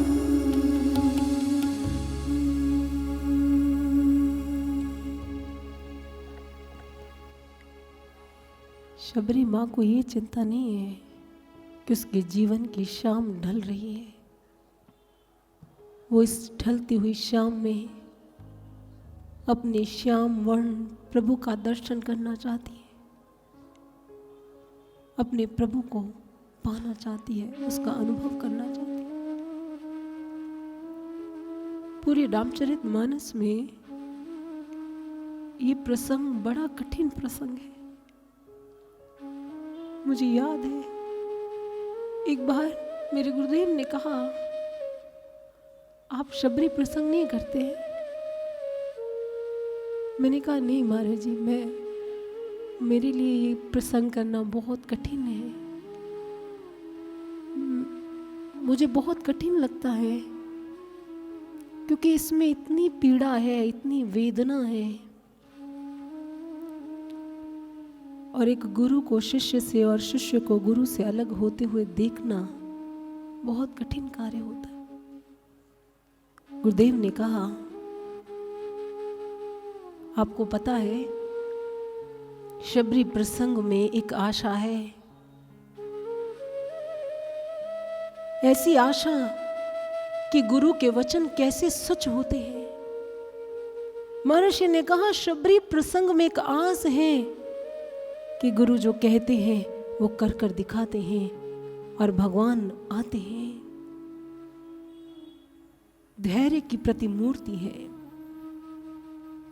जिस पर तुम हो रीझते क्या देते रघुवीर, रोना धोना सिसकियां आंख की जागी। जिस पर आप रीझ जाते हो उसको आप ये दे देते हो। शबरी प्रसंग तो वास्तव में हमारे लिए एक आशा का प्रसंग है जो हमें प्रेरणा दे रहा है। किस लिए आस छोड़े कभी ना कभी, क्षण विरह के मिलन में बदल जाएंगे। नाथ कब तक रहेंगे कड़े, एक दिन देख कर प्रेम आंसू पिघल जाएंगे। केवट जटायु अहल्या के पास पहुंचे स्वयं, छोड़कर अवध। ये सच है घटनाएं तो खुद ब खुद ही वो आकर के मिल जाएंगे, वो मिल जाएंगे। दरस देने को रघुवर जी आएंगे जब, हम न मानेंगे अपनी चलाए बिना। जाने देंगे ना उनको इसी शर्त पर, पद कमल पकड़ कर लिपट जाएंगे और पूछेंगे देरी लगाई कहां। बहुत सारे सवाल करें, प्रभु जूठन प्रसादी में पल जाएंगे। आज शबरी रोज मार्ग साफ करती, रोज अपने आप से बातें करती। अरे चिंता मत कर शबरी, आज तेरे प्रभु आएंगे, जरूर आएंगे। गोस्वामी तुलसीदास कहते हैं, एक सुबह मां शबरी ध्यान साधना के लिए उठी। मन में अद्भुत रोमांच है, मन में ऐसे भाव हैं, ऐसा मन प्रफुल्लित है, मानो आत्मा बार बार कह रही हो, आज हो ना हो तुम्हारे राम तुम्हें दर्शन देने के लिए आ रहे हैं। भक्त को एहसास हो जाता है, भगवान तुम्हें इतनी पीड़ा में नहीं देख पाएंगे, वो तुम्हारी पीड़ा का हरण करने के लिए आ रहे हैं। शबरी वो आ रहे। शबरी जल्दी से लड़खड़ाते कदमों से उसने मार्ग साफ किया, वृक्षों से फल तोड़े, जल लेकर आई और कुटीर में सब व्यवस्थित कर दिया और मार्ग साफ करने के लिए निकल पड़ी। कहते हैं कि कांपते हुए हाथों से मार्ग साफ कर रही है आज शबरी, और मन में वही भावनाएं हैं, वही प्रेम है। और धीरे धीरे साफ करती हुई तभी मां को एक आहट सुनाई दी। ऐसी आहट मानो जैसे जख्मों पर किसी ने मरहम रख दिया हो। ये तो मेरे प्रभु की आहट है। प्रभु श्री राम और लक्ष्मण जी उसी मार्ग में खड़े और कहने लगे, क्या माता शबरी का आश्रम यही है? मां शबरी तो प्रफुल्लित हो गई। दिव्य ध्वनि को सुनकर, ये तो मेरे प्रभु की ध्वनि है, जल्दी से चरणों पर लिपट गई। भगवान ने कहा, माता क्या ये शबरी का आश्रम है? मां ने हाँ में सिर हिला दिया। मां लड़खड़ाते कदमों से उठी और मेरे प्रभु के हाथ को पकड़ लिया और कहने लगी, आओ मैं कुटिया में लेकर जाती हूं आपको। मां आगे आगे है और मेरे प्रभु पीछे पीछे, और कुटीर में ले जाकर मेरे प्रभु को बिठा दिया। शबरी मां सुध भुला बैठी। भक्त कहता है, प्रभु आएगा ना तो मैं ये कहूंगा, मैं ये पूछूंगा, ऐसे लड़ूंगा। लेकिन जब भगवान आते हैं तो भक्त मौन हो जाता है। मानो भगवान ने सब कुछ सुन लिया हो और भगवान का कहा हुआ भक्त ने सुन लिया। यदि कोई मुझसे पूछे ना, आपको भगवान में सबसे अच्छी चीज कौन सी लगती है, भगवान अच्छे क्यों लगते, तो मुझे सबसे अच्छी और प्रिय चीज उनकी ये लगती है कि वो बिना कहे समझ जाते हैं। उनको कहना नहीं पड़ता, बोलकर बताना नहीं पड़ता, वो बिना बोले वो समझ लेते हैं, शायद जो हमें कहना भी नहीं आता। आज शबरी के नेत्रों से अश्रुधारा प्रवाहित हो रही है। प्रभु भी मौन है और शबरी भी। गोस्वामी तुलसीदास जी से किसी ने कहा, बाबा, ये क्या था जिसका इंतजार करने के लिए कितना समय व्यतीत कर लिया शबरी ने। आज प्रभु भी मौन बैठे हैं, प्रभु के लिए भी कुछ कहने को नहीं है, और शबरी भी मौन बैठी है। गोस्वामी तुलसीदास जी ने कहा, आपको लग रहा है ये मौन है, ये प्रेम की भाषा है। बाबा कहते हैं प्रभु की प्रेम भाषा शबरी समझ सकती है और शबरी की प्रेम भाषा मेरे प्रभु समझ सकते हैं।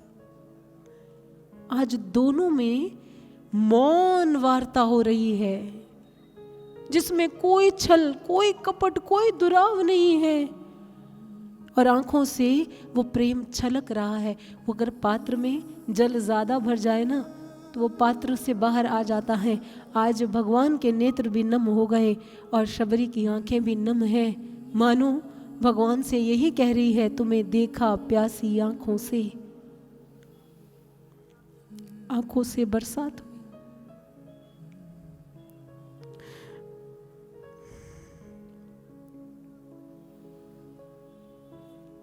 तुम्हें देखा प्यासी आँखों ने,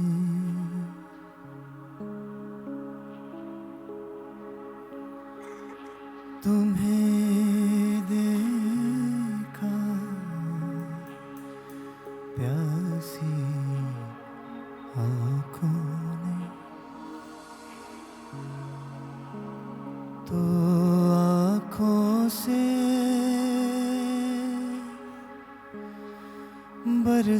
बरसात हुई,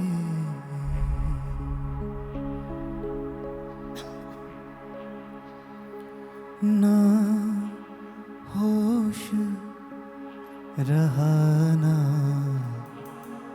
जान सका, ना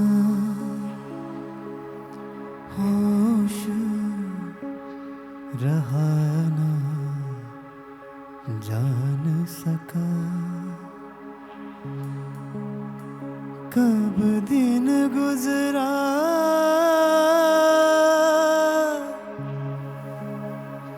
कब दिन गुजरा, कब रात हुई,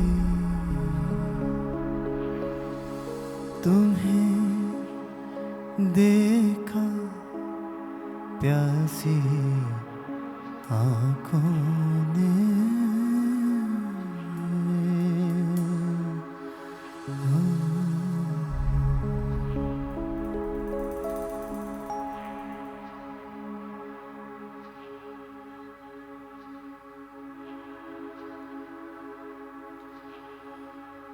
क्या सोचूं और क्या बोलूं मैं,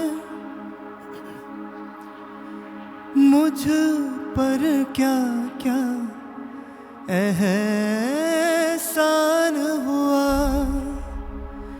तेरी यादों के आंसू पाकर,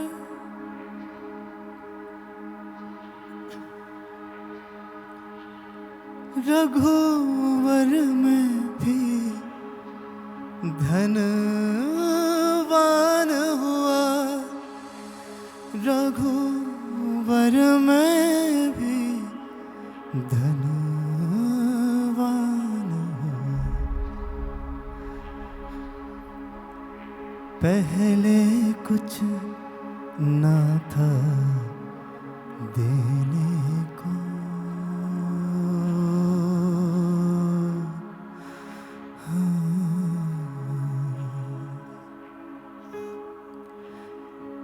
पहले कुछ ना था देने को, अब अश्कों के बरसात हुई, तुम्हें देखा प्यासी आँखों ने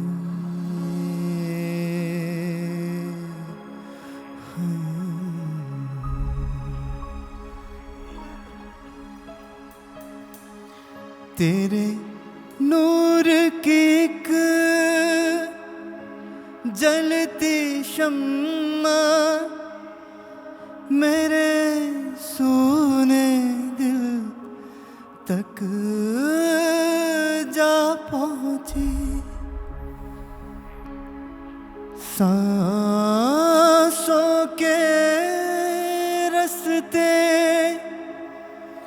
आवाज़ें कब तेरे दिल तक जा पहुंची, कब तेरे दिल पर तक जा पहुंची।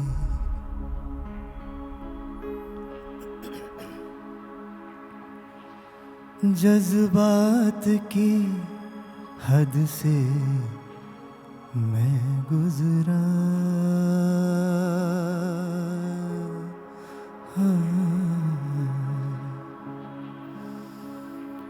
जज्बात की हद से मैं गुजरा। बिना होठ हिले जब बात हुई,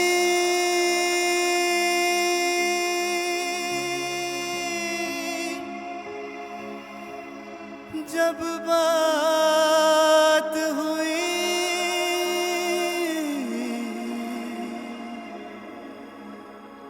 बिना होठ हिले जब बात हुई, बिना होठ हिले जब बात हुई,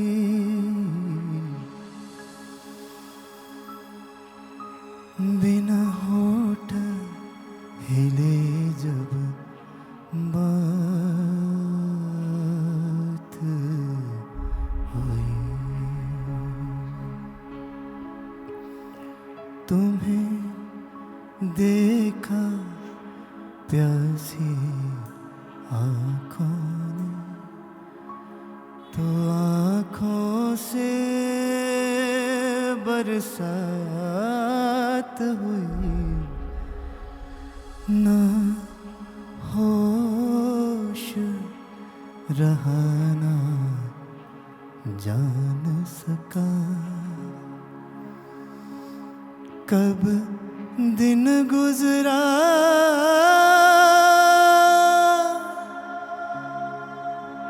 कब रात हुई, कब रात हुई। तुम्हें देखा प्यासी आँखों ने, तुम्हें देखा प्यासी आँखों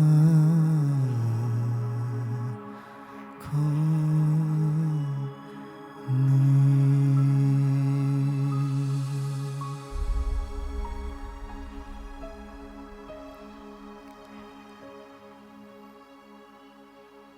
शबरी भी मौन है और मेरे प्रभु भी मौन है।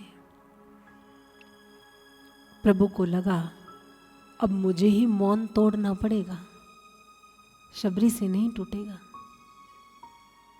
कहने लगे, माँ बहुत भूख लगी है, क्या कुछ खाने को मिलेगा?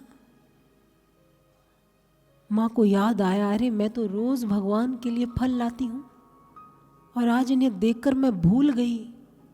जल्दी से उठी, एक टोकरी में बेर लिए और भगवान के सामने बैठ गई। कहते एक एक बेर उठा रही है, मुख में डाल रही है, खट्टा तो नहीं है, कड़वा तो नहीं है? ये मीठा है, ये मैं अपने प्रभु को खिला सकती हूँ। और जल्दी से मेरे प्रभु के आगे रख दिया। मेरे प्रभु ने उस बेर को लिया और मुख में डाल लिया। लक्ष्मण जी ने कहा, प्रभु ये आप क्या कर रहे हैं? मैंने तो आज तक आपको कभी किसी की जूठन खाते हुए नहीं देखा। आज पहली बार देख रहा हूं कि आप किसी की जूठन खा रहे हैं। प्रभु श्री राम कहने लगे, लखन तुम्हें लग रहा है ये बेर जूठे हैं, पर इसमें तो प्रेम भरा हुआ है, इसमें तो भाव भरा हुआ है। और मैं भाव का भूखा हूं, मैं प्रेम का भूखा हूं। ये जूठा नहीं है, ये प्रेम, ये भाव खाने के लिए तो मैं ललायत रहता हूं, तड़पता हूं मैं भी। लोग सोचते हैं, लोगों को लगता है कि भगवान नहीं तड़पते, भगवान की कोई इच्छा नहीं होती। मेरी भी इच्छा होती है, मैं भी तड़पता हूं कि कोई मुझे इतना प्रेम करे जितना मैं उसे करता हूं। मैं भी प्रेम का अभिलाषी हूं, इसीलिए तो मैं इस धरती पर आता हूं। जल्दी से एक एक बेर मुख में डाला। कहने लगे, मां ऐसा स्वाद तो मैंने कभी लिया ही नहीं। कहते यूं तो प्रभु श्री राम जी ने बहुत बार फलों को ग्रहण किया होगा, लेकिन इस फल में ये केवल फल नहीं है, इसमें मां शबरी का प्रेम है, मां शबरी के भाव भरे हुए हैं। मां ने कहा, प्रभु कुटिया ढूंढने में कोई समस्या तो नहीं आई? मैंने संतों के श्रीमुख से सुना है। प्रभु ने कहा, समस्या कैसी मां, मैंने तो आना था, ये आना तो मेरा जन्म से पूर्व निर्धारित था। मां ने कहा, देखो ना प्रभु कितनी विचित्र बात है, सुदूर उत्तर के आप और सुदूर दक्षिण की मैं, आप रघुकुल की मैं भीलनी। यदि रावण का वध नहीं करना होता तो आप नहीं आते ना प्रभु। प्रभु ने कहा, मां ये कैसे सोच लिया आपने? आपको लगता है कि आपका राम सिर्फ रावण का वध करने के लिए आया है? अरे यदि रावण का वध करना होता, वो तो लखन अपने पैर के अंगूठे से धनुष चलाकर कर सकता है। उसके लिए मुझे केवल आने की जरूरत नहीं है। मैं तो तुम्हारे लिए आया हूं मां, मैं तुम्हारे प्रेम के कारण आया हूं। मैं बता देना चाहता हूं कि जब जब भी राष्ट्र पर, उसकी संस्कृति पर कोई प्रश्न चिन्ह लगाए, तो आने वाली पीढ़ियों को इतिहास बताए कि इस राष्ट्र को रघुकुल शिरोमणि राम ने और उसकी मां भीलनी ने मिलकर घड़ा है। मैं ये बताने के लिए आया हूं, मैं ये बताने के लिए आया हूं कि प्रतीक्षाएं फलीभूत होती हैं। मैं ये बताने के आया हूं कि जिस समय सत्ता पैदल चलकर समाज के अंतिम व्यक्ति से मिलती है, तभी राम राज्य स्थापित होता है। मैं ये बताने के लिए आया हूं मां, मैं केवल रावण का वध करने के लिए नहीं आया। मैं बताने आया हूं कि कैसे एक भीलनी की पुकार पर एक राजकुमार 14 वर्षों का वनवास स्वीकार कर सकता है। मां मैं तो ये बताने आया हूं। धन्य है मेरे प्रभु। आज प्रभु प्रसन्न हैं और भक्ति को एक भक्ति देते हैं। क्या बात है। गोस्वामी तुलसीदास जी ने बड़ी अद्भुत बात लिखी। उन्होंने कहा, भक्ति शिरोमणि है मां शबरी। और उस समय मां शबरी ने कहा, प्रभु मैं तो नीच जाति की हूं। तो प्रभु ने कहा, इससे मुझे कोई लेना देना नहीं है, तुम किस जाति की हो। तेरा और मेरा नाता तो भक्ति का नाता है। मैं तो केवल भक्ति को जानता हूं और कुछ नहीं जानता। और आज प्रभु श्री राम माता शबरी के सामने नवदा भक्ति का उपदेश देते हैं, जो बड़ा मार्मिक है। ये भाव, ये प्रेम, ये समर्पण जीवन में कैसे आएगा, उसकी शर्त देते हैं, उसका आधार देते हैं गोस्वामी तुलसीदास जी। कहते प्रभु श्री राम जी ने नवदा भक्ति का उपदेश दिया। और प्रथम उपदेश क्या था? प्रथम भगति संतन कर संगा। वो कहते हैं भक्ति की पहली सीढ़ी, पहली शुरुआत क्या है? संतों का संग है। और जिस दिन आपके जीवन में संतों का संग हो गया तो समझ लेना भक्ति का आरंभ होने लगा है। लेकिन आप इस कथा को कितने समय से सुन रहे हैं। शबरी मां को दंडकारण्य में भांति भांति के सन्यासी भी मिले, योगी भी मिले, हठी भी मिले, तपस्वी भी मिले, महात्मा भी मिले, लेकिन वो मिलने के बाद भी शबरी मां को भक्ति नहीं मिली। क्यों? भक्ति मिली मतंग मुनि के पास जाकर। ये गाथा हमें समझाना चाहती है कि यदि भक्ति के लिए गुरु की आवश्यकता है तो गुरु कहते किसे हैं, गुरु की पहचान क्या है। यदि संतन संगा है, प्रथम भक्ति संतन कर संगा, तो वो संत की परिभाषा क्या है जिसके पास जाकर हमें ऐसी भक्ति मिले, ऐसा प्रेम मिले जैसा मां शबरी को मिला।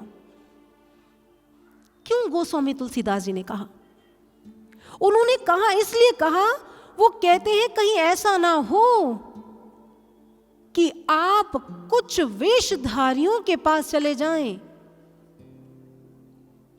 योगियों सन्यासियों को मिलने, लेकिन भक्ति ना मिले। आपको शास्त्रों का आधार लेकर साथ में जाना पड़ेगा। शास्त्र गुरु की पहचान क्या कहते हैं? गुरु कहते किसे हैं? वो कहते गुरु दूती बिन सखी पिव न देखी जाए, भावे तू जप तप कर देखी, भावे तीर्थ नहाए। उन्होंने कहा आप गुरु के बिना ईश्वर का दर्शन नहीं कर सकते हैं, चाहे आप कुछ भी कर कर देख लीजिए, जप तप नेम व्रत योग हठ कुछ भी। लेकिन गुरु की परिभाषा क्या है, गुरु की पहचान क्या है? जिन्होंने इस अग्नि रंग के वस्त्र पहने, क्या वही गुरु हैं? यदि होते तो मां शबरी दंडकारण्य में वहां पर उस भक्ति को अर्जित कर लेती। मतंग मुनि में और अन्य योगी हट सन्यासियों में अंतर क्या था, ये गोस्वामी तुलसीदास जी बताते हैं। और तुलसीदास जी रामचरितमानस में एक ऐसी घटना लिखते हैं जिसमें इस अग्नि रंग के वस्त्र को पहनकर रावण भी श्री जानकी जी का हरण करने के लिए आतुर हो उठा और हरण कर ले गया। उसने भी तो यही अग्नि रंग के वस्त्र पहने थे। तो इसका अर्थ हुआ कि ये अग्नि रंग के वस्त्र संत की पहचान नहीं है, क्योंकि हमारे शास्त्र कहते हैं, हमारे वेद कहते हैं, उन्होंने कहा इस वेश पर मत चले जाना। ये शास्त्रों की वाणी है। वेशंगना विश्वसेत प्राज्ञो, वो कहते हैं जिसने भी कभी वेश को ही संत समझ लिया, वेश को ही गुरु समझ लिया, उसकी श्रद्धा का हरण हो गया, उसकी श्रद्धा लुटेगी ही लुटेगी। हमारे महापुरुषों ने कहा गलिहारी गुरु फिरत हैं, घर घर कंठी देत, और काज उनको नहीं द्रव्य कमावन हेत, जग फूका इस जगत में राम मिलावन, और सो सतगुरु को जानिए मुक्ति दिखावन ठौर। वो कहते आपके जीवन में बहुत सारे संत मिलेंगे, लेकिन राम को मिलाने वाला गुरु, राम का दर्शन करवा देने वाला गुरु, वही पूर्ण सद्गुरु हैं। ऐसे गुरु की तलाश करना जो आपके भीतर में परमात्मा का दर्शन करवा दे। इसीलिए उन्होंने कहा निरख परख कीजे गुरु साधो, बेड़ा बांधी संभारी, कलिके गुरु बड़े प्रपंची, डारी ठगोरी मारी। चरणदास कहते हैं आप सावधान हो जाना, क्योंकि कुछ ऐसे लोग भी आपको मिलेंगे जो इस भगवे को धारण कर आपकी श्रद्धा को लूट लेंगे, जो आपके विश्वास को खंडित कर देंगे, जो आपके चरित्र का हनन कर देंगे। लेकिन आप सावधान रहना, निरख परख कीजिए गुरु साधो। कहते जैसे आप बाजार में जाते हैं ना, ठोक बजाकर कोई चीज लेते हैं, ऐसे ही किसी भी गुरु के पीछे मत हो लेना। वो कहते हैं निरख परख, ठोक बजाकर। और ठोक बजाने की आधार क्या है? वो है ईश्वर दर्शन, ईश्वर की बातें नहीं। ईश्वर की बातें तो सारा संसार करा। वो कहते दिखा दे, सूझ बूझ गुरु कीजे रे साधो, सूझ बूझ गुरु कीजे, यह है सौदा परम अमोलक, निरख परख के लीजिए। ये संतों की वाणियां हैं, उन्होंने हमें आगाह किया है, चेतावनी दी है, ध्यान से अगर किसी भी गुरु की शरण में जा रहे हैं तो उसकी कसौटी शास्त्रों को साथ लेकर जाना, और शास्त्र कहते हैं जो ईश्वर को दिखा दे वो गुरु है। भगवान महादेव पार्वती के सामने बहुत सारा गुरु गीता का ज्ञान बांटते हैं। उन्होंने कहा पार्वती, लोगों को सूचक, वाचक, बोधक, निषद बहुत सारे गुरु मिलेंगे। कोई तंत्र देगा, कोई मंत्र देगा, कोई माला देगा, कोई विचार देगा, कोई ज्ञान बाहरी देगा, भांति भांति की क्रियाएं करवाएगा। बहुत सारे गुरु मिलेंगे, लेकिन हे पार्वती, इन सब में जो पूर्ण सदगुरु है उसकी पहचान मैं तुम्हें देता हूं। और गुरु गीता में लिखा है अखंडैक रसं ब्रह्म नित्य युक्तं निरामयम स्वस्मिन् समदर्शितं येन स भवेदस्य देशिकः। वो कहते हैं पार्वती, जो अखंड में व्याप्त ईश्वर है, उस परब्रह्म परमात्मा को जो दिखा दे, हे पार्वती वो गुरु है। ऐसे गुरु की शरण में जाना है तुमने। समाज को ऐसे गुरु की शरण में जाने की आवश्यकता है।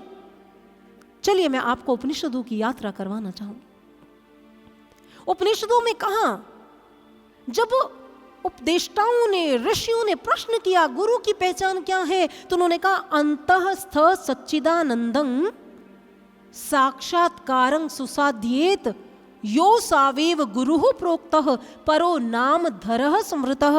उन्होंने कहा जो अंतःकरण में स्थित, देखिए आप, कौन कहता है? लोग कहते हैं हमें डर लगता है संतों से, कहीं हमारी श्रद्धा न ठगी जाए, हमारा विश्वास न ठगा जाए। सज्जनों, हमारी श्रद्धा, हमारा विश्वास तभी ठगा जाता है जब हम कसौटी लेकर नहीं चलते हैं। और शास्त्रों में परिभाषा देखिए, अंतःस्थ, कहीं बाहर नहीं, कोई चमत्कार नहीं। उन्होंने कहा अंतःस्थ, जो अंतःकरण में स्थित है। कौन स्थित है? सच्चिदानंदम, जो सच्चिदानंद ईश्वर को क्या कर दे? साक्षात्कारम, जो उसका साक्षात्कार करवा दे, उसका दर्शन करवा दे। कैसे दर्शन? जैसे आप हमें देख रहे हो, हम आपको देख रहे, भीतर ऐसे दर्शन करवा दे। उन्होंने कहा वो गुरु है, वो सदगुरु है। अखंड मंडलाकारम व्याप्तं येन चराचरम तत्पदम दर्शितम येन तस्मै श्री गुरुवे नमः। वो कहते हैं अखंड में व्याप्त ब्रह्म का जो उसी क्षण, क्योंकि बहुत सारे लोग कहते हैं अरे प्रयास करो, अभ्यास करो, एक ना एक दिन आपको ईश्वर दिख जाएगा। उन्होंने कहा तत्पदम दर्शितम येन, पूर्ण सदगुरु तो उसी क्षण जब मस्तक पर हाथ रखते हैं, वो कपाट खोल देते हैं, वो दसम द्वार खोल देते हैं, तब व्यक्ति, एक जीव, एक भक्त अपने भीतर में उस प्रकाश तत्व का दर्शन करता है, उस प्रकाश को देखता है। इसीलिए दिव्य ज्योति जागृति संस्थान की ये कथा आपको बताने आई है। ईश्वर देखा जाता है एक पूर्ण क्षोत्रिय ब्रह्मनिष्ठ गुरु, जो श्रुतियों के ज्ञाता हों, जिन्होंने स्वयं परमात्मा का दर्शन किया हो और हमें भी करवा दे। ऐसे गुरु की जीवन में नितांत आवश्यकता है। स्वामी विवेकानंद जी के जीवन का उदाहरण मुझे बहुत अच्छा लगता है। मुझे लगता है इससे सरल और इससे सटीक कोई उदाहरण और नहीं हो सकता। कहते स्वामी विवेकानंद जी जब छोटे थे, नरेंद्र उनका नाम था, उनके मन में जिज्ञासा थी, वो शास्त्रों को पढ़ते थे, उनको इच्छा थी मैं ईश्वर का दर्शन करूं। वो एक एक भगवाधारियों के पास जाकर प्रश्न करते, क्या आपने ईश्वर देखा है? क्या आप मुझे ईश्वर का दर्शन करवा सकते हैं? तो उन्होंने कहा नहीं। तो उन्होंने कहा मेरे जीवन का लक्ष्य तो ईश्वर को देखना है। कहते वो करते करते कितने ही संतों से मिले, लेकिन उन्हें ईश्वर का दर्शन नहीं हुआ। वो हार गए, उनका मन व्यथित हुआ। और एक दिन उनकी भेंट स्वामी रामकृष्ण परमहंस जी के साथ हुई, तो उन्होंने उनसे प्रश्न किया, वही जो अन्य संतों से करते आ रहे थे। उन्होंने कहा आप भी ईश्वर की महिमा गाते हैं, क्या आपने ईश्वर को देखा है? स्वामी विवेकानंद जी को लगा अन्य संतों की भांति ये भी कहेंगे नहीं, मैंने नहीं देखा। स्वामी रामकृष्ण परमहंस कहने लगे मैंने देखा है। नरेंद्र बोले मैं आपकी बात पर कैसे विश्वास कर लूं? स्वामी रामकृष्ण परमहंस कहने लगे मैं ऐसा चाहता ही नहीं कि तुम मेरी बात पर विश्वास करो। अब मेरा प्रश्न यह है कि क्या तुम ईश्वर को देखना चाहते हो? मैं इसी क्षण तुम्हें ईश्वर को दिखा सकता हूं। और नरेंद्र के कपाट खोल दिए और परमात्मा का दर्शन करवा दिया। सतगुरु मिले तो पाइए भक्ति मुक्ति भंडार। दादू सहजे कीजिए साहिब का दीदार। वो कहते जब जीवन में एक सतगुरु आते हैं तो वो सहज में, हम कहते हैं ना कठिन है, वो कहते सहज में दीदार करवा देते हैं और भीतर की यात्रा करवा देते हैं। लेकिन ये बातों से समझ नहीं आएंगी। वो कहते हैं मतवादी समझे नहीं तत्ववादी की बात। एक मतवादी जो मतांतरों को मानता है वो एक तत्वज्ञानी की बात को नहीं समझ सकता। कैसे? जैसे एक व्यक्ति हिमालय की चोटी पर खड़ा हो और एक व्यक्ति नीचे खड़ा हो, तो कितना जमीन आसमान का अंतर है। वो उस नजारों को जो वो ऊपर खड़ा देख रहा है उसे समझने के लिए आपको भी हिमालय की उसी चोटी पर जाना पड़ेगा। ठीक इसी प्रकार से एक ऐसे ब्रह्मज्ञानी संत के पास जाकर जो उस ब्रह्मरंध्र में स्थित हो और हमें भी उस सुषमणा में ब्रह्मरंध्र में स्थित कर दे, फिर हम भी तत्वज्ञानी बन जाएंगे। तर्क से ईश्वर नहीं मिलते हैं। कहते एक बार कबीर जी के पास एक सर्वजीत नाम का व्यक्ति पहुंचा शास्त्रार्थ करने के लिए। तो उन्होंने कहा मैं आपसे शास्त्रार्थ करना चाहता हूं। कबीर कहने लगे पहली बात तो मैंने शास्त्रों को पढ़ा नहीं है, और दूसरी बात शास्त्रार्थ करने से शास्त्रों का सार नहीं मिलता। शास्त्रों को जीवन में धारण करने से आपको जीवन का सार मिलेगा। और शास्त्र कहते हैं ईश्वर तर्क का विषय नहीं है, ईश्वर मात्र चर्चा का विषय नहीं, वो अनुभूति का विषय है। उन्होंने कहा हम जीवन पर्यंत भी शास्त्रार्थ करते रहे ना तो कुछ होने वाला नहीं है। क्यों? क्योंकि मैं देखा देखी की बात कर रहा हूं। मैंने ईश्वर को देखा है, मैं वो अनुभव बांटूंगा, और तुमने ईश्वर को नहीं देखा, तुमने सिर्फ ईश्वर की बातें सुनी है, तुम वही बातें करोगे। यदि तुम चाहते हो कि तेरा और मेरा मन एक हो जाए तो उसके लिए तुम्हें उसी ईश्वर को देखना पड़ेगा जिसे मैं इसी क्षण देख रहा हूं अपने भीतर में, फिर तेरा और मेरा मन एक हो जाएगा। इसीलिए कबीर जी ने कहा तू कहता है कागद लेखी, मैं कहता हूं आंखन देखी। तेरा मेरा मनवा कैसे एक होए रे, तेरा मेरा मनवा कैसे एक होए। आइए इन्हीं भावों को भजन के माध्यम से सुनते हैं।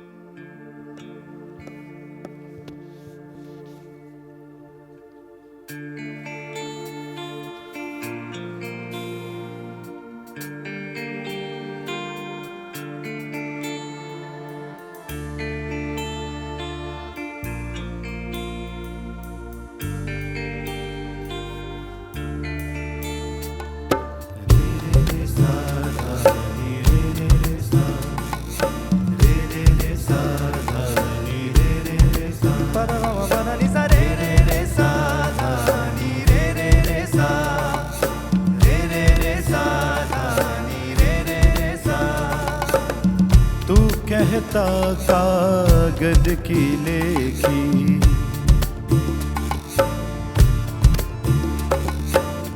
मैं कहता हूँ आँखन देखी।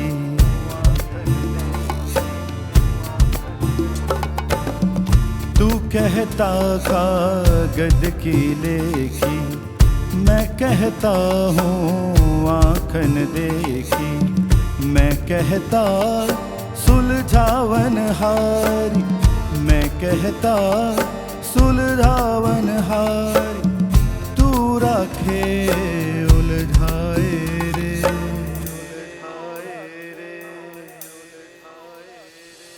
तेरा मेरा मनवा कैसे एक होए रे, तेरा मेरा मनवा कैसे एक होए रे, तेरा मेरा मनवा कैसे एक होए रे, तेरा मेरा मनवा कैसे एक होए रे।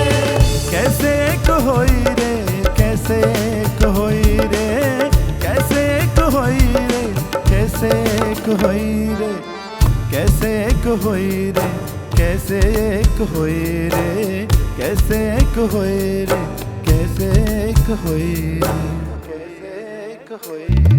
तेरा मेरा मनवा कैसे एक होए रे, तेरा मेरा मनवा कैसे एक होए रे, तेरा मेरा मनवा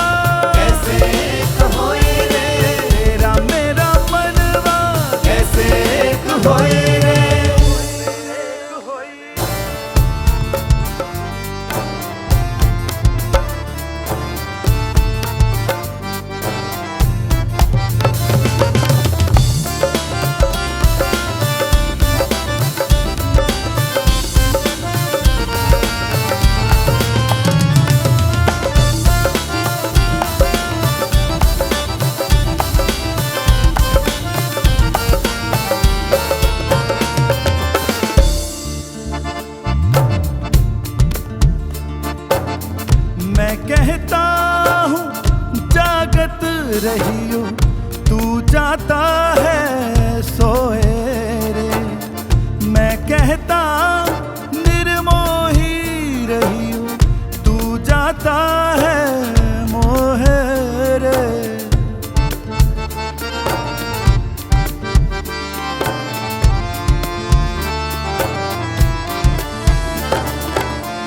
मैं कहता हूँ जागत रहियो तू जाता है सोए रे। मैं कहता निर्मोही रहियो तू जाता है मोए रे। जुगत जुगत समझावन हारा, जुगत जुगत समझावन हारा, कहना माने कोए रे।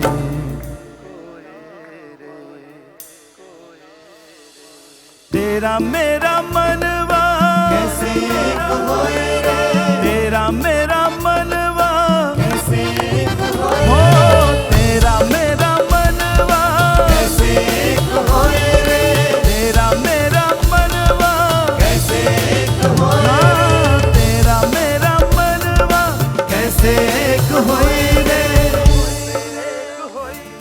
मन के मते ना चालिए मन पक्का यमदूत, ले डूबे दरिया में जाए हाथ से छूट। पोथी पढ़ पढ़ जगमुआ पंडित भया ना कोई, भाई आखिर प्रेम का बड़े सो पंडित होए।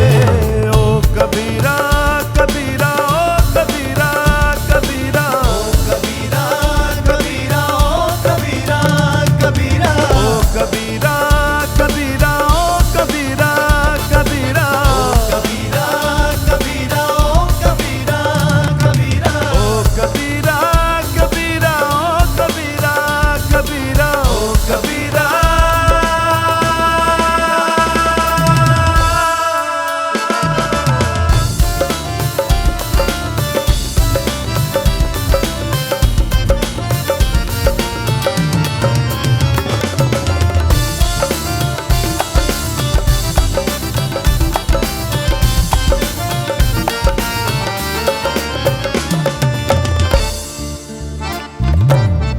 सतगुरु धारा निर्मल बहे, तामे काया धोए रे। कहे कबीर सुनो भाई साधो, तब ही ऐसा होए रे।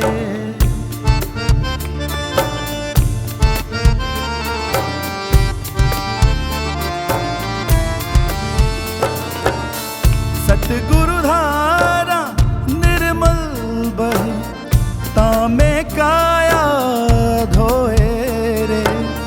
कहे कबीर सुनो भाई साधो, तब ही ऐसा होए रे। कहे कबीर सुनो भाई साधो, कहे कबीर सुनो भाई साधो, तब ही ऐसा होए रे।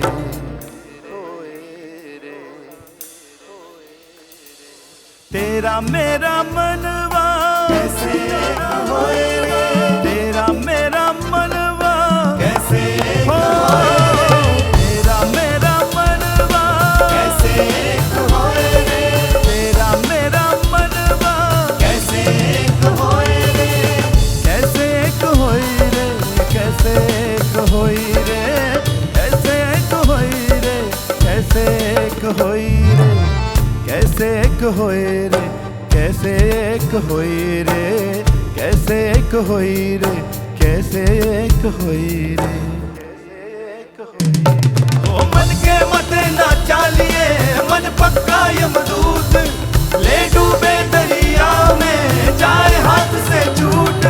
पोथी पढ़ पढ़ जगमुआ पंडित भया ना कोई, भाई आखिर प्रेम का बड़े सो पंडित होए। मन के मते ना चालिए मन पक्का यमदूत, ले डूबे दरिया में जाए हाथ से छूट। पोथी पढ़ पढ़ जगमुआ पंडित भया ना कोई, भाई आखिर प्रेम का बड़े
खरी बात हमारे महापुरुषों ने सिखा दी और समझा दी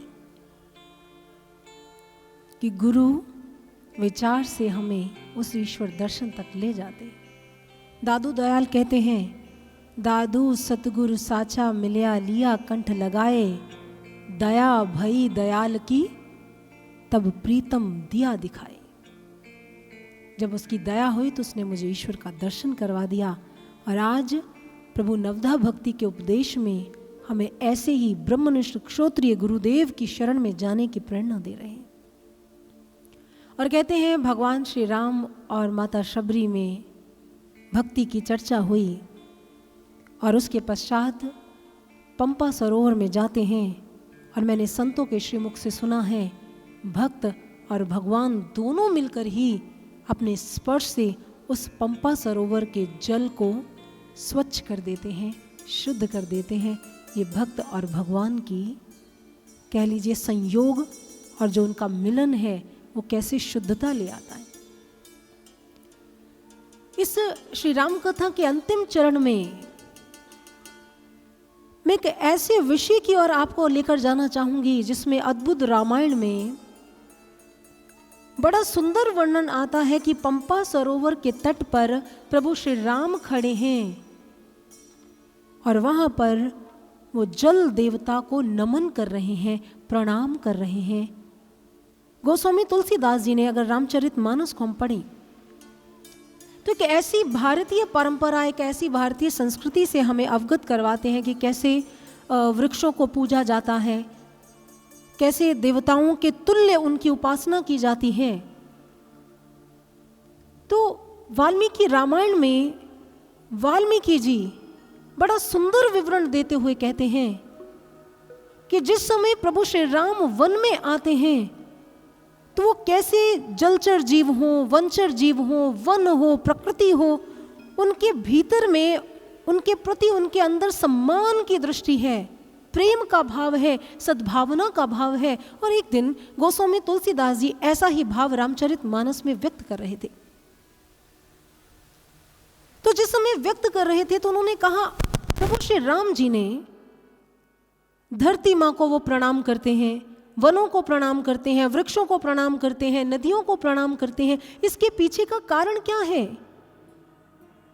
तो गोस्वामी तुलसीदास जी ने एक बार कहा था, उन्होंने कहा प्रभु श्री राम यदि किसी को प्रणाम कर रहे हैं तो उसके पीछे एक ही कारण था, वो समझाना चाहते थे संपूर्ण मानव समाज को, ये सारा का सारा संसार जो है वो मेरी रचना है और वो चाहते हैं कि संसार के जो लोग हैं वो इस रचना के साथ, इस प्रकृति के साथ सामंजस्य बिठाकर चलें।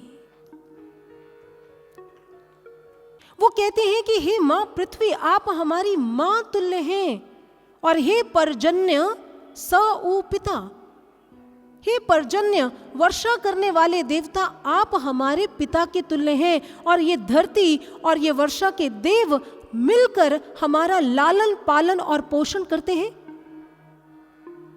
यदि हम अपने भारतीय दर्शन को सज्जनों पढ़े ना ध्यान से, तो हमारे भारतीय दर्शन में मानव और प्रकृति पर्यावरण का जो संबंध है, आपस में वास्तव में पुत्र और संतान का संबंध है।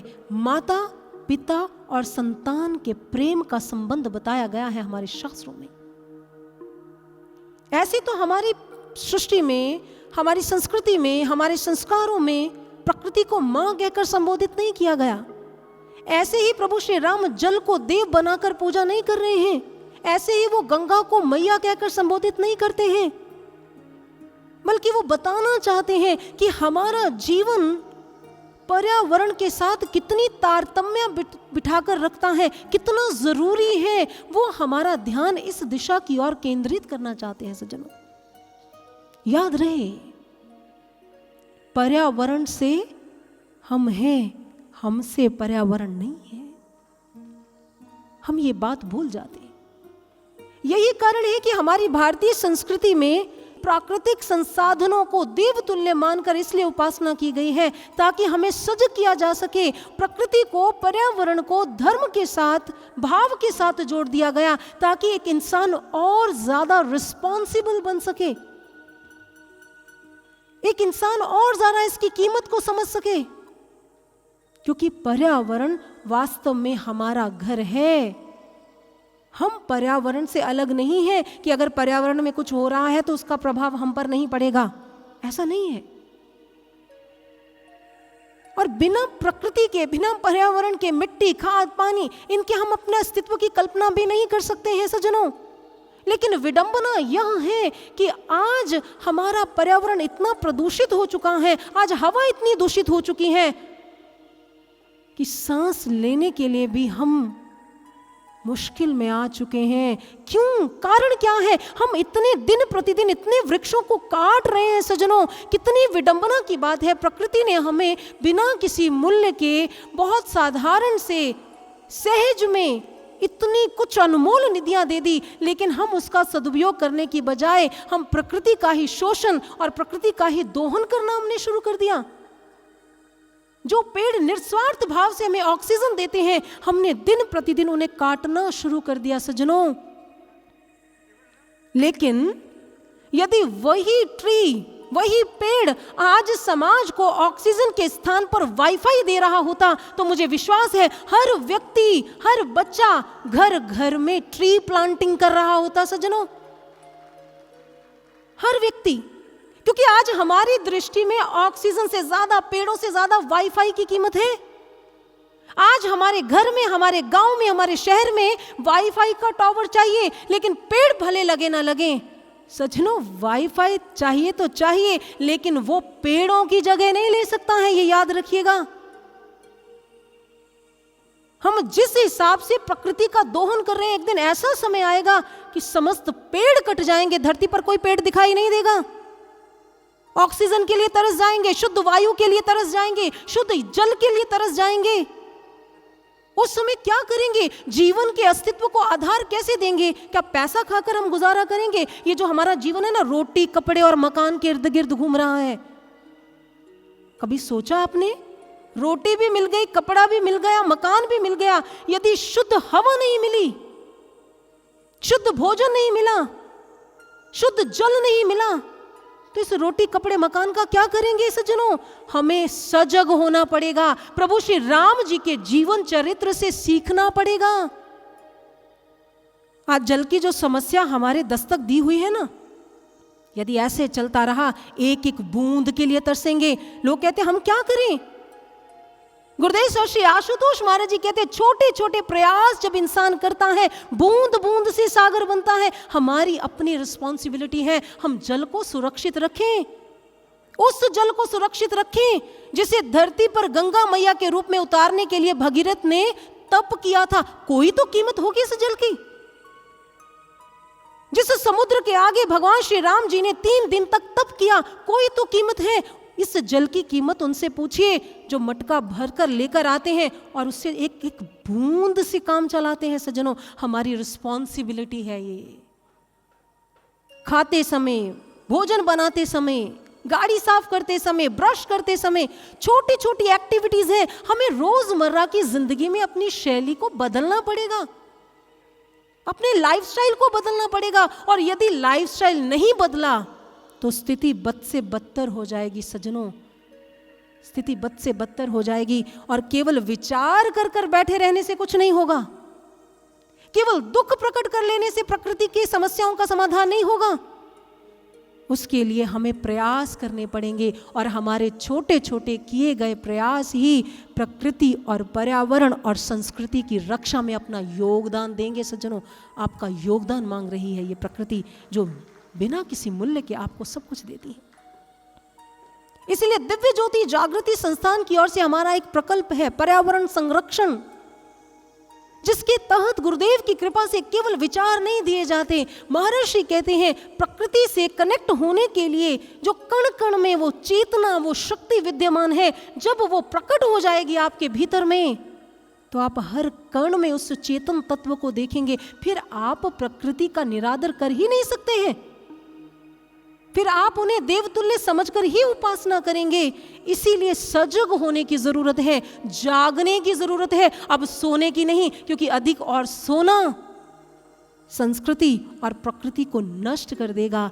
इसीलिए ब्रह्म ज्ञानियों का ये काफिला दिव्य ज्योति जागृति संस्थान की ओर से एक आह्वान लेकर आया है कि अब भी समय है, अब भी हम अपने कर्तव्यों का, अपने दायित्वों का निर्वाह करें और अपनी संस्कृति और प्रकृति की रक्षा के लिए वो हर भरसक प्रयास करें जिसको करने की आवश्यकता है। और ये ब्रह्म ज्ञानियों का काफिला कैसा आवाहन लेकर आया है, आइए अंतिम क्षणों में इसे एक भजन के माध्यम से श्रवण करते हैं। आइए।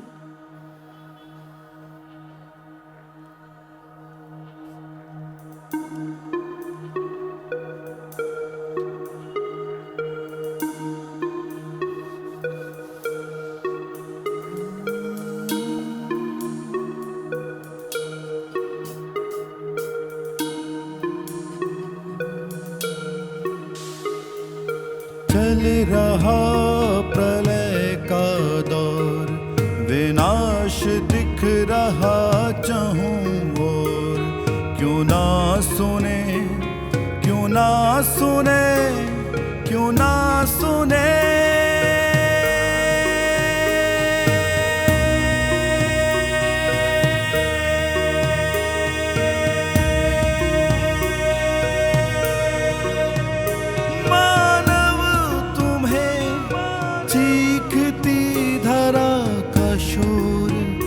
धरती का शोर,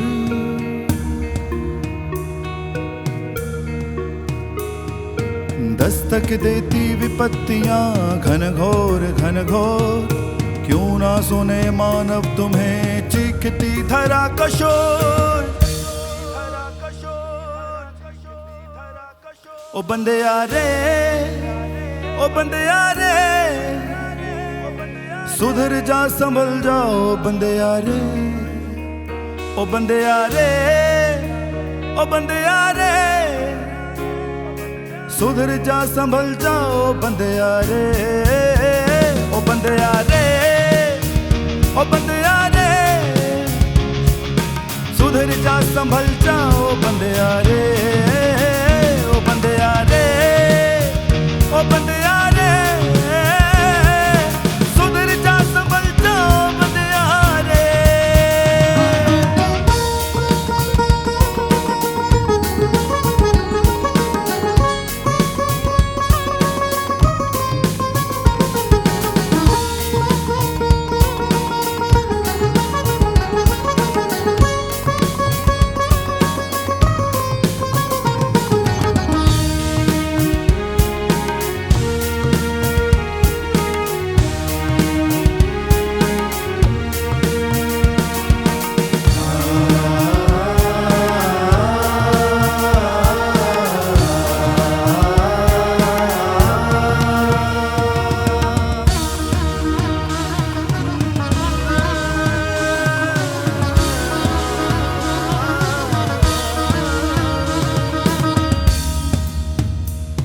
कटते जंगल दूषित अंबर, कटते जंगल दूषित अंबर। सूखी नदियां मैला समंदर, सूखी नदियां मैला समंदर। कटते जंगल दूषित अंबर, कटते जंगल दूषित अंबर। सूखी नदियां मैला समंदर, सूखी नदियां मैला समंदर। क्या सच में यही विकास है ओ, या फिर महाविनाश है। दस्तक देती विपत्तियां घनघोर घनघोर। क्यों ना सुने मानव तुम्हें चीखती धरा का शोर। ओ बंदे यारे, ओ बंदे यारे, सुधर जा संभल जाओ बंदे यारे। ओ बंदे यारे, ओ बंदे यारे, सुधर जा संभल जाओ बंदे यारे। ओ बंदे यारे, ओ बंदे यारे, सुधर जा संभल जाओ बंदे यारे।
ओ बंदे यारे, ओ बंदे यारे,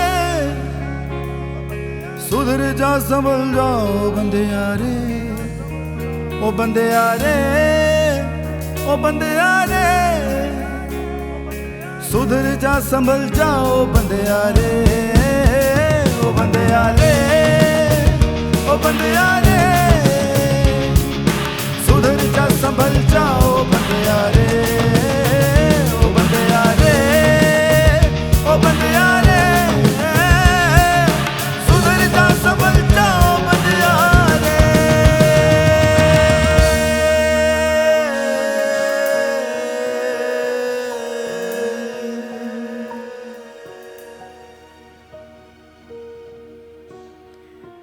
प्रभु श्री राम की कथा हमें प्रकृति, संस्कृति और संस्कारों से जोड़ने वाली कथा है सज्जनों, जो हमारे जीवन को, हमारे पर्यावरण को, हमारे समाज को कैसे सुंदर बनाया जा सकता है, ये वो कथा है। और किस प्रकार से प्रभु श्री राम आगे की यात्रा करते हैं और कौन सा ऐसा भक्त है जिसे मिलते हैं जो हमारे भक्ति, मुक्ति, शक्ति, आनंद, विश्वास और प्रेम को हमारे जीवन में भर देगा। ऐसे ही एक दिव्य चरित्र को हम कल श्रवण करेंगे। आज के लिए इतना ही, समय अनुमति नहीं देता, इसीलिए मैं गुरुदेव सर श्री आशुतोष महाराज जी के चरणों में प्रणाम करती हुई अपनी वाणी को यहीं पर विराम देना चाहूँगी। बोलिए सर्व श्री आशुतोष महाराज जी की, सच्चे दरबार की बहुत बहुत धन्यवाद, बहुत बहुत धन्यवाद। तो आइए आज की सभा को विराम की तरफ ले जाते हुए आज की मंगल आरती में सम्मिलित होंगे। जिनके नाम मैं अनाउंस करूंगा वो आरती के लिए मंच के पास पधारेंगे। बाकी सभी लोग अपने अपने स्थान पर खड़े होंगे और बड़ी श्रद्धा से, पूरी भावना से अपने भावों को प्रभु के चरणों में अर्पित करेंगे। आरती होगी, आरती के बाद आरती की थाली आपके बीच में आ जाएगी, आप आरती लेकर के जाएं। मुख्य द्वार पर प्रसाद का वितरण होगा, सभी से मैं आग्रह करूंगा कि सभी प्रसाद ग्रहण करके जाएं, सभी से आग्रह है। आइए आज की मंगल आरती में सम्मिलित होंगे। मैं आग्रह करूंगा इस कथा के जो मुख्य यजमान हैं, सुनीता देवी जी नेहरू प्लेस से, श्री वीरेश पांडे जी, श्रीमती अंजू पांडे जी नोएडा से, श्री सुरेश वैष्णव, श्रीमती गिरिजा वैष्णव डूंगरपुर से, श्रीमती हीरा गौड़ नोएडा से, श्रीमती पूनम चौनाल, श्रीमती प्रोमिला जोशी जी नोएडा से, श्री राजेश डोगरा जी, श्रीमती सोनिया डोगरा जी नोएडा से, श्री विजय कुमार, श्रीमती अनीता नेहरू प्लेस से, श्रीमती शैली जैन पीतमपुरा से। ये सभी इस कथा के मुख्य यजमान हैं। सभी से मेरा अनुरोध है कृपया आरती के लिए मंच के पास पधारेंगे। इसके साथ साथ आज की इस कथा के जो दैनिक यजमान हैं, श्री नागेश्वर ठाकुर जी, श्रीमती मीनाक्षी ठाकुर जी नोएडा से, श्री सुरेश गुप्ता जी अहमदाबाद से, श्रीमती अनीता दुबे ग्वालियर से, श्री सुधीर बंसल जी, श्रीमती गीता बंसल जी पटेल नगर से, श्रीमती दीप्ति मल्होत्रा जी पीतमपुरा से, सुश्री निकिता खुराना जी पीतमपुरा से, श्री सुरेंद्र कशिक जी, श्रीमती सावित्री कशिक जी पीतमपुरा से, श्रीमती अंजू चौहान, श्रीमती निर्मला शर्मा पीतमपुरा से। ये सभी कथा के दैनिक यजमान हैं। आज के भंडारा यजमान हैं श्री कन्हैया लाल जी पीतमपुरा से, श्रीमती पुष्पा पीतमपुरा से, श्रीमती रीना भार्गव पीतमपुरा से, श्री राजपाल श्रीमती दर्शना देवी पीतमपुरा से। आज के प्रसाद यजमान हैं श्रीमती बिंदा सिंह पीतमपुरा से, श्री माया मल्होत्रा पीतमपुरा से, श्रीमती रेखा अरोड़ा पीतमपुरा से, श्री सतीश यादव पीतमपुरा से, श्री सुरेश खैरालिया जी पीतमपुरा से, श्री राजकुमार गुप्ता जी पीतमपुरा से, श्रीमती सुनीता नेगी जी पीतमपुरा से। ये सभी इस कथा के आज की प्रसाद यजमान हैं। उनसे मेरा अनुरोध कृपया आरती के लिए मंच के पास पधारें। इसके साथ साथ मेरा अनुरोध है श्री डॉक्टर मनीष कुमार श्रीवास्तव जी, क्षेत्रीय सह संयोजक शिक्षक प्रकोष्ठ काशी क्षेत्र भारतीय जनता पार्टी उत्तर प्रदेश से, उनसे मैं आग्रह करूंगा कृपया मंच के पास पधारें। श्री ऋषि चड्डा जी AGA हैं हाई कोर्ट प्रयागराज से, प्रोफेसर जया कपूर इलाहाबाद यूनिवर्सिटी से हैं, उनसे मैं आग्रह करूंगा कृपया आरती के लिए मंच के पास पधारें। बाकी सभी भक्तों से मेरा अनुरोध है, सभी अपने अपने स्थान पर खड़े हो जाएंगे और आज की मंगल आरती में सम्मिलित होंगे। सभी से मेरा अनुरोध है, सभी अपने अपने स्थान पर खड़े हो जाएंगे और आज की मंगल आरती में सम्मिलित होंगे। आरती से पहले प्रभु के चरणों में एक बार जोर से जयकारा लगाएंगे सभी।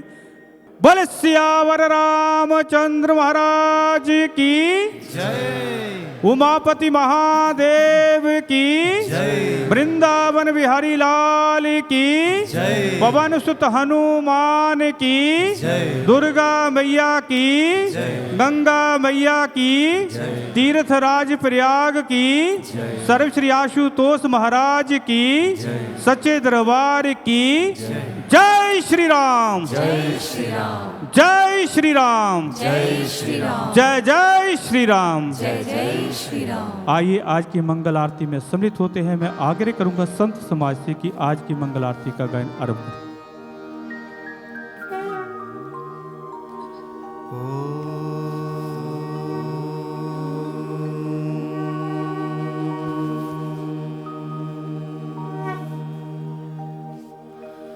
ओम जय जगदीश हरे, स्वामी जय जगदीश हरे।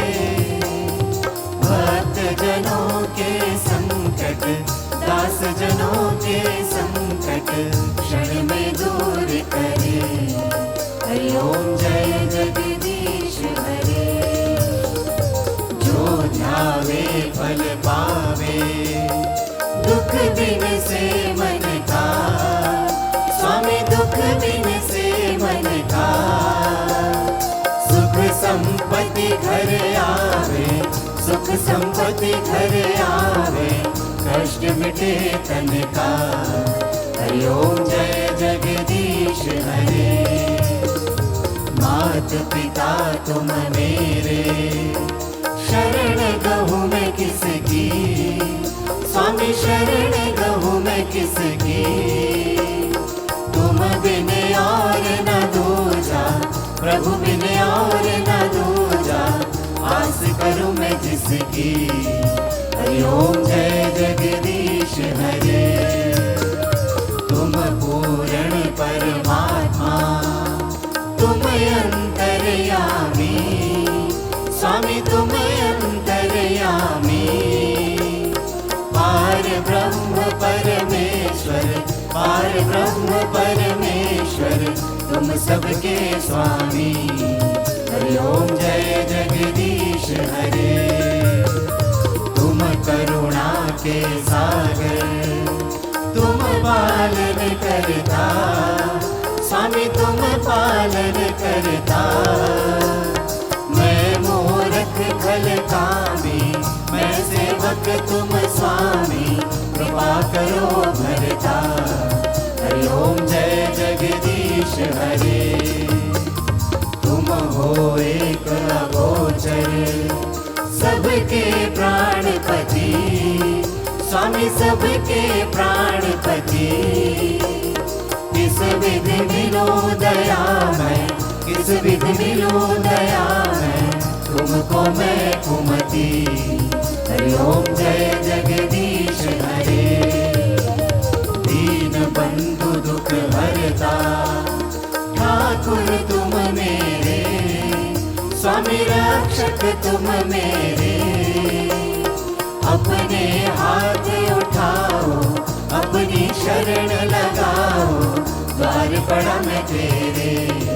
हरि ओम जय जगदीश हरे। विषय विकार मिटाओ, पाप हरो देवा, स्वामी कष्ट हरो देवा। श्रद्धा भक्ति बढ़ाओ, श्रद्धा प्रेम बढ़ाओ, संतन की सेवा। हरि ओम जय जगदीश हरे। तन मन धन सब तेरा, स्वामी सब कुछ है तेरा, स्वामी सब कुछ है तेरा। तेरा तुझको अर्पण, प्रभु का प्रभु को अर्पण, क्या लागे मेरा। हरि ओम जय जगदीश हरे। श्याम सुंदर जी की आरती जो कोई नर गावे, हाँ जी प्रेम सहित गावे। कहत शिवानंद स्वामी, कहत हरि हर स्वामी, मनवांचित फल पावे। हरि ओम जय जगदीश हरे, हरि ओम जय जगदीश हरे, स्वामी जय जगदीश हरे। भक्त जनों के संकट, दास जनों के अवगुण, बंसी वाला दूर करे। हरि ओम जय जगदीश हरे, हरि ओम जय जगदीश हरे, हरि ओम जय जगदीश हरे।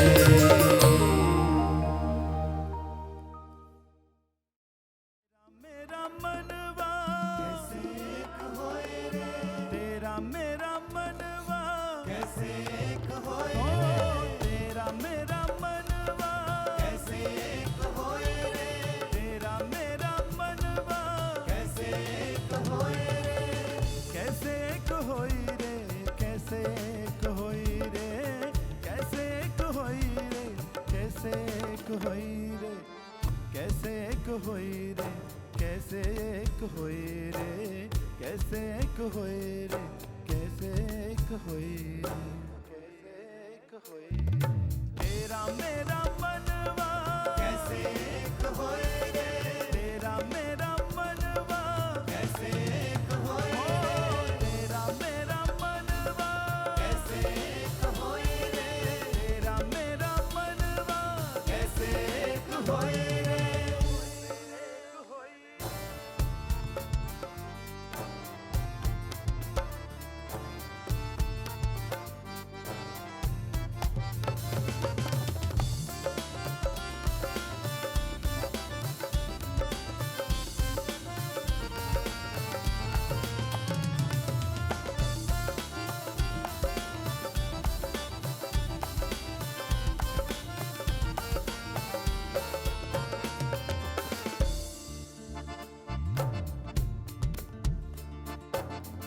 मैं कहता हूँ जागत रहियो, तू जाता है सोए रे। मैं कहता निर्मोही रहियो, तू जाता है मोहे रे।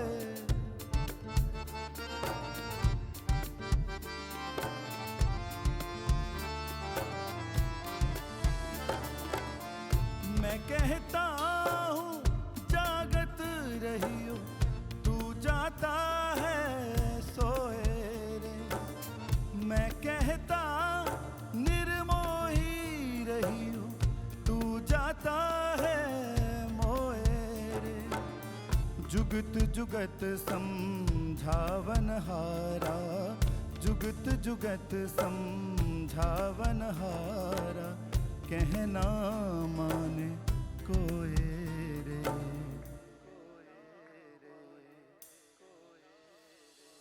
तेरा मेरा मनवा कैसे एक होए रे, तेरा मेरा मनवा कैसे एक होए रे, तेरा मेरा मनवा कैसे एक होए रे, तेरा मेरा मनवा कैसे एक होए रे, तेरा मेरा मनवा कैसे एक होए रे। मन के मते ना चालिए, मन पक्का यमदूत, ले डूबे दरिया में जाए हाथ से छूट। पोथी पढ़ पढ़ जगमुआ, पंडित भया ना कोई, भाई आखिर प्रेम का बड़े सो पंडित होए। ओ कबीरा कबीरा, ओ कबीरा कबीरा, ओ कबीरा कबीरा, ओ कबीरा कबीरा, ओ कबीरा कबीरा, ओ कबीरा कबीरा, ओ कबीरा कबीरा, ओ कबीरा कबीरा, ओ कबीरा कबीरा, ओ कबीरा कबीरा, ओ कबीरा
कहे कबीर सुनो भाई साधो, तब ही ऐसा होए रे।